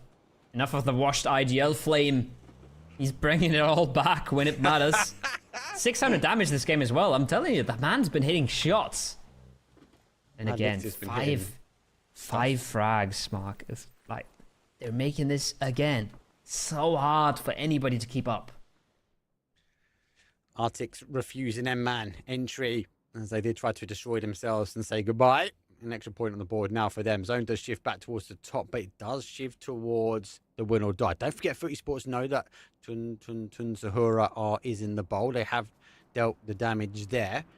So use the mortar to try and piece apart. That's unlucky for them. Goes towards zone. So I think he does move back round towards the north. Although I have also played out the compound as well. So they've got to be cautious because you do get exposed a little bit as you do try to climb the mountain on the east. Yeah, Gedrox is playing a dangerous game here, but he needs to play that game. He wants to play that game. He knows that he's taking risks here. He knows he's leaving his team alone, but he can't just watch the kill feed with Foot farming kill after kill after kill, right? He's got to get something, and he wanted to get Milk Area there. But realizes quickly it ain't meant to be. He's not finding it. Now they reposition. They go back south, and they're just going to try and win the game. If they win the game and they kill Foot, that's pretty much good enough, right? The Foot keep farming, Foot keep making moves, and it won't be. Navi steps over, takes out Fix, as FaZe tries to make a play on the Wizard Tower. Both of these teams have had mediocre tournaments, and it's looking like FaZe is about to be over. Ferris goes down, Rox getting involved as well. Hybrid to try and climb that leaderboard here, and FaZe will say goodbye. 11th place for them. They did climb the leaderboard on the last day, but it's not going to be enough. At the moment, they are in the talking point to be in the prize pool, but for how much longer, we'll have to wait and see. Vorpal Sword able to keep 4 up here. There was a little pan action. There's one and there's two. The pan's got them swinging into action. And talk about moving into action. Well, that's Foot Esports. I know they can't find the entry on that northwest corner because that's where Win or Die are. So they've worked in towards the bowl. Now they need to try and find this final player. They have no idea. Nate will go out. But this information is going to be given to Win or Die that there is something happening towards their south. Almost a bit of fake information because there isn't really a fight. There isn't really a solo they're clearing. At least not where they think he is. But that being said, AT's pulled up into a spot that he thought was safe. Knock and flushed. Yes, they've gotten the kills. Yes, they've extended their lead. They are now bleeding. They are now a man down. And Win or Die knows this. Win or Die knows where they are as well. And they're going to do everything in their power to ruin their game. I'm going as far as saying they have to kill them now. They have to kill them soon. Yep. They can't let them live here for very long, Mark. This is, I'm getting like deja vu here. This is what Foot were doing last time, and then we saw VP run over the top of them. Here comes the mortar fire. They kept it in their back pockets. The smokes might be the telltale sign. There is one. Is it going to be good? It's going to go down. T-Bone receives some damage, though. Vard down to one. He gets actually caught here. Tun. So who goes into damage? And Hello My Bad picks up T-Bone. This is destructive, though, for Foot Esports. Now, Win or Die have to ensure they get rid of Foot and they deny them any more entry into the zone. Massive. Kill goes to Hello My Bad as well. Bard's bleeding. Pixel wants to get the res, but he's got to make sure he heals first. He can't get naded or mortared in that smoke. He's got to get his HP up. He's looking at the sky, and it's a good thing he didn't res. Smart play by Pixel. It keeps them in it for now. But he's now a solo, and he's a solo with 0 cars, Mark. Levante finds him. No! They might do this. No. Oh, this is going to be an ending to live for. Foot might have got deja vu. It's happened to them once before. I think they're about 113-ish. I can't remember how many kills they got. It's about 113. 5 kills on the board so far. Hakatori will send Secure Sensen down and out. Win or Die on 3. They now need to convert this game to a victory. Plus, they need to get some kills. Don't overextend. They know someone's sitting in the bowl here because they helped them get those kills. So they're going to be trying to find them. Vorpal Sword, on the other hand, will try and take out Na'Vi. But all eyes on Win or Die. There's a lot of complicated maths here, Mark, to try and calculate the points, and to tell you what Win or Die needs. I'm going to make it simple. If they win the game, I think they have it. If they win the game, they should have the tournament in the bag. And a consistent Foot Esports that consistently got point on the board, especially through the last 2 days, might just get second place again. Vorpal Swords now, Na'Vi, Hive. They're all playing for something. They're all trying their best. But the story is Win or Die, and they have still got the kill feed in their mind. They might have a good idea of what's coming from the north here, and that's Conquest being found. That's another one on the tally. 2 points here, a placement and a kill. They're closing the gap step by step. Every piece of the puzzle is being put together for Win or Die. They were in contention.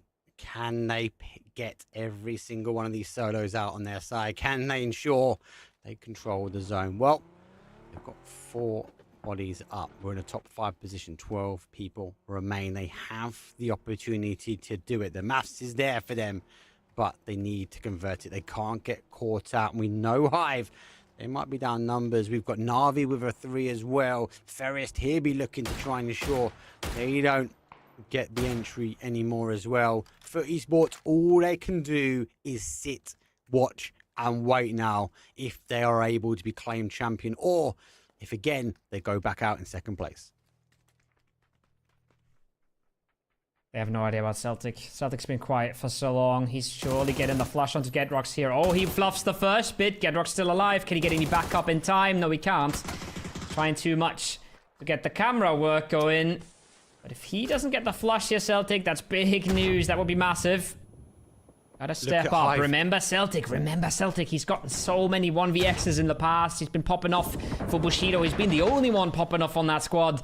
If he does it again here, it's a tragedy for Win or Die. Levante, though, he's the top fragger for a reason. Closes it out, and Hive doesn't even have the time to third party.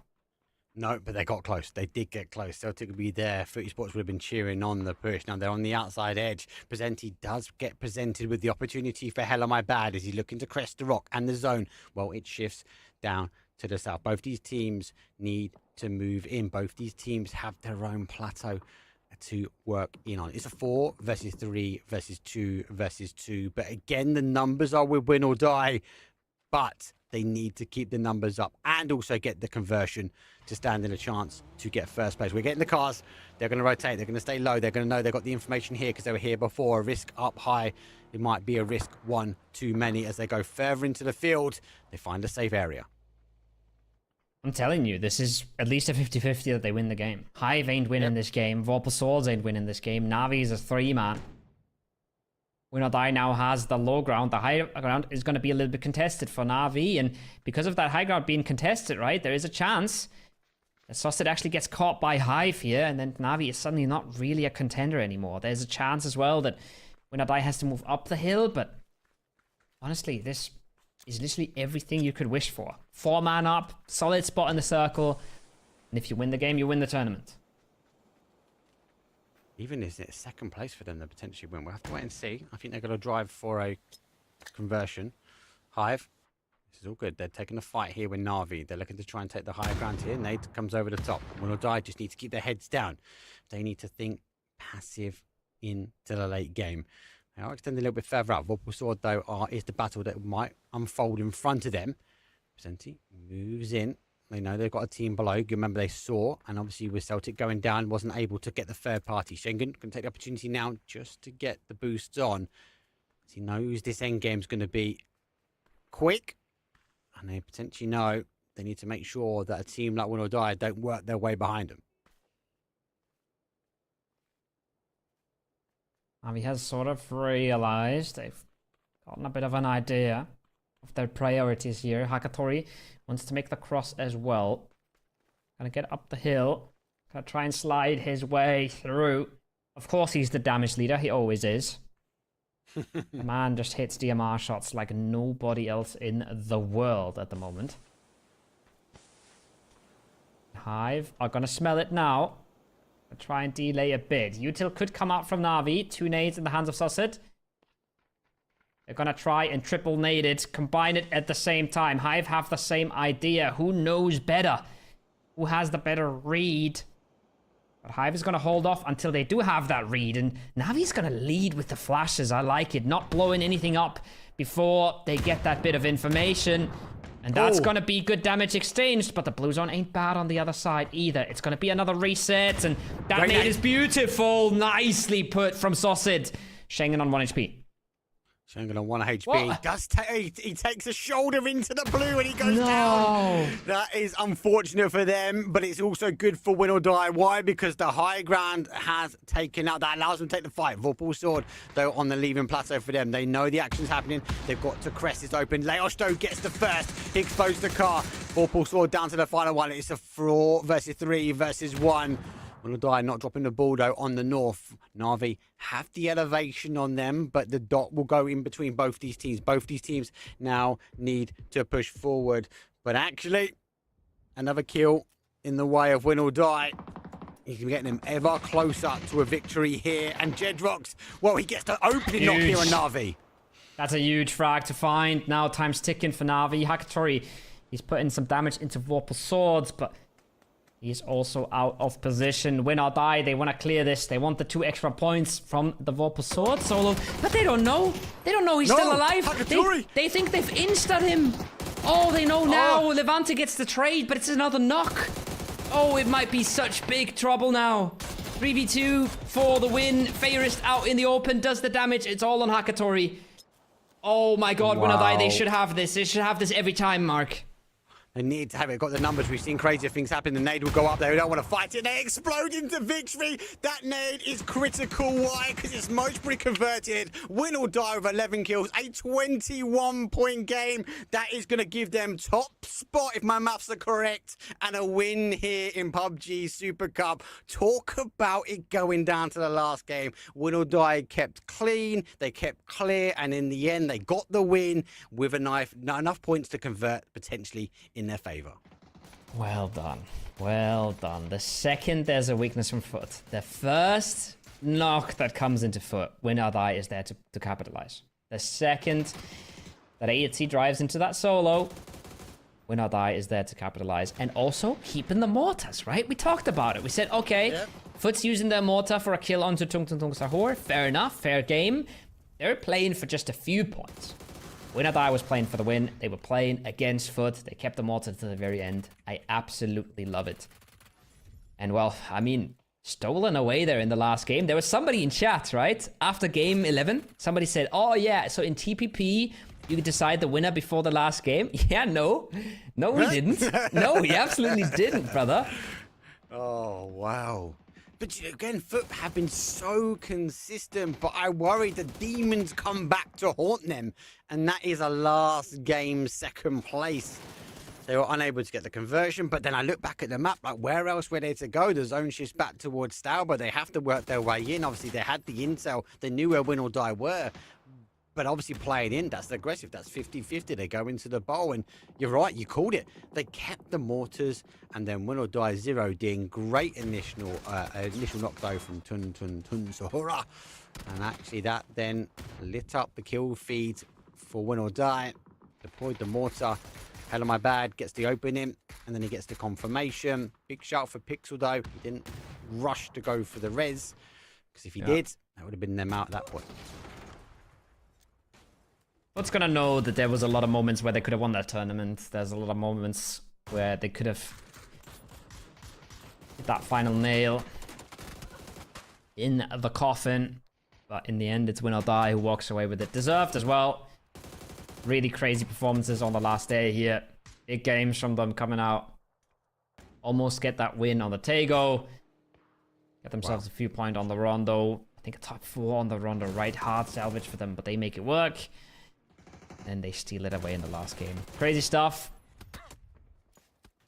You'd say it's a heartbreak for Foot, but they're used to it, right? That's what you were saying. They're used to it at this point. They keep getting these tournaments just stolen away from them. Yeah. It's always the last game. It's always the last game as well. And yeah, look, they set the positives away, right? They've been consistent over the 3 days. Pretty much all the games they were there, putting a great average points on. Yeah, could they have maybe converted a few more? Potentially, that could have been the difference, right? But the fact that they are getting top spots, both events, that's key for me, right? Obviously, we've got the change of schedule, though, coming up, and obviously, everyone's going to be focusing. But as a confidence boost, the team's got to take it, right? They're getting prize pool, they're getting placement. They just now need to take that second place and change it up to a first. It's only up from here. Yeah, I think mighty impressive from for what we've seen. Yeah, that one's a big one as well. Nice little pan there. I think I am, in some weird way, I am almost more impressed by Foot because they are so consistent in this, right? This is not easy. It's a new format. It's teams you're not used to. It plays a bit differently. They've been incredibly consistent this tournament. I think if you look at the points they got per game, I don't think anybody is close to the consistency that they've been able to achieve. And that's something to be said. Yes, wasn't enough for the win in the end. But definitely massively impressive stuff. Now Schengen, he dips in while first aiding. Oh, what a misstep. That is insane. Honestly, that has so much impact. Navi would have been stuck up there so much longer. The game would have been completely different if he didn't get eliminated there, but it didn't matter in the end. Win or Die came through, clutched it up, traded out that solo, right? Levante trading out the Vorpal Sword solo there is big as well, because they did think that they insta'd him. I think they got 2 nades at the same time with a knock and a flush, so they thought that might be done. But in the end, they keep it together. They don't let Hakatori do crazy things. They probably deserve that. Well, I feel like all the cards have fallen. Well, it's been in the way of Win or Die. With no further ado, you and us at home and in chat will know, if we look at the final scores, that Win or Die had enough to win, and they do take first place and take it in style. $1,800 will be going towards them. Foot do fall to second, but then there's a big drop down. Hive, they impressed. They done well. They wanted it. And Fairy Tale, we've already mentioned before, they were top of the leaderboard after day number 1. 3 out of 4 games victory, and it was great to show. But they do fall down. And as a result, they get the placement points over M-Man. Na'Vi will take 6. Tun Sahula will take 7th, and Sakura Sensen, they sneak their way into 8th. I really enjoyed that last game. It has been a great action, and obviously, as I said, the cards did fall in the way of win or die. There could have been multiple times where actually a team might have pushed. We would have seen potentially if the Celtic fight with Bushido with them lasted a bit longer, maybe Hive played in towards them. Yeah. But at the end of it, they converted it. 119 points. That's a big GG's. It's a big GG's. Well done. 120 points in 12 games as well, right? So that's insanity on the averages. Same for Foot. Insane performance coming out from them. Na'Vi, kind of the sneaky heroes, kind of coming back on the last day, right? They were spending a ton of time in the lower side of the scoreboard, and we were like, new Na'Vi, not looking super hot just yet. They come back on that last day, and they come back into a respectable position. Not what they want, of course, but a much more respectable position that they spent most of the tournament in. And then, I think huge shout out to Tong Tong Tong Sahur. First time we see these guys do so well. Fairy Tail, Hive, M-Man, they're a bit more known quantities, but they can be very proud of outdoing so many of our regional partners here as well.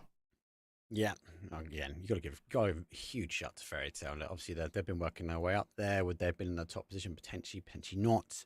But it's good to see. Top 4 kill leaders, though, and win or die. Well, they do split the difference between Ainty and Pixel. As Levante, 27 kills underneath his belt, which is great. Laos, though, pulling in 21. And the slight difference, though, but this difference does make the impact, and they will go home with the victory in the end. So really good play, and good to see actually the kill leaders be in the eventual top 1st and 2nd. So well played for all 4 of those teams. Yeah, and then you have Laos on 20 as well. So win or die, a lot of team effort there. Fragging out when it matters, putting the points in when it matters. Not just Levante, even though he was the standout. 27 frags in 12 games is massive. Not much to say about this, but I've said this before. Both these top 2 teams have done amazing stuff, and they've dominated the lobby. Everybody else was a league behind. If you look at that scoreboard, I think you'll see that as well. But it's just that tiny tick at the end, right? It's just that last game. Again, it comes down, it seems to always come down to the last game. It comes down to it again, and win or die close it out in fashion. So good stuff from them. Love to see things working out for them, and I'm excited to see what they do in the rest of the circuits. Well, the rest of the circuits are coming. As we mentioned before, though, the scrims are delayed. They will be later on the weekend as we will go through to the Cup and we reset again. EWC, though, is kicking up. I want to take the opportunity, more importantly, to thank you, Koa, for joining me during the Super Cup. It has been outstanding. 12 games. Loved every minute of it. I do want to thank, though, all the production team behind PUBG Esports, Bing Esports, because it has been insane. You've got to remember, there's only like one observer running around. Again, production is huge. He can't say thank you because he is in the ear. So, again, I want to give them kudos because it does take a lot to put these events together. More importantly, I want to thank everyone that has been attending chat and all the players. It has been a great show, but that's it really from us. I said we'll be back next week, but EWC be kicking off. So there's loads of PUBG coming up. More importantly, make sure everyone else keep playing PUBG. See you next time.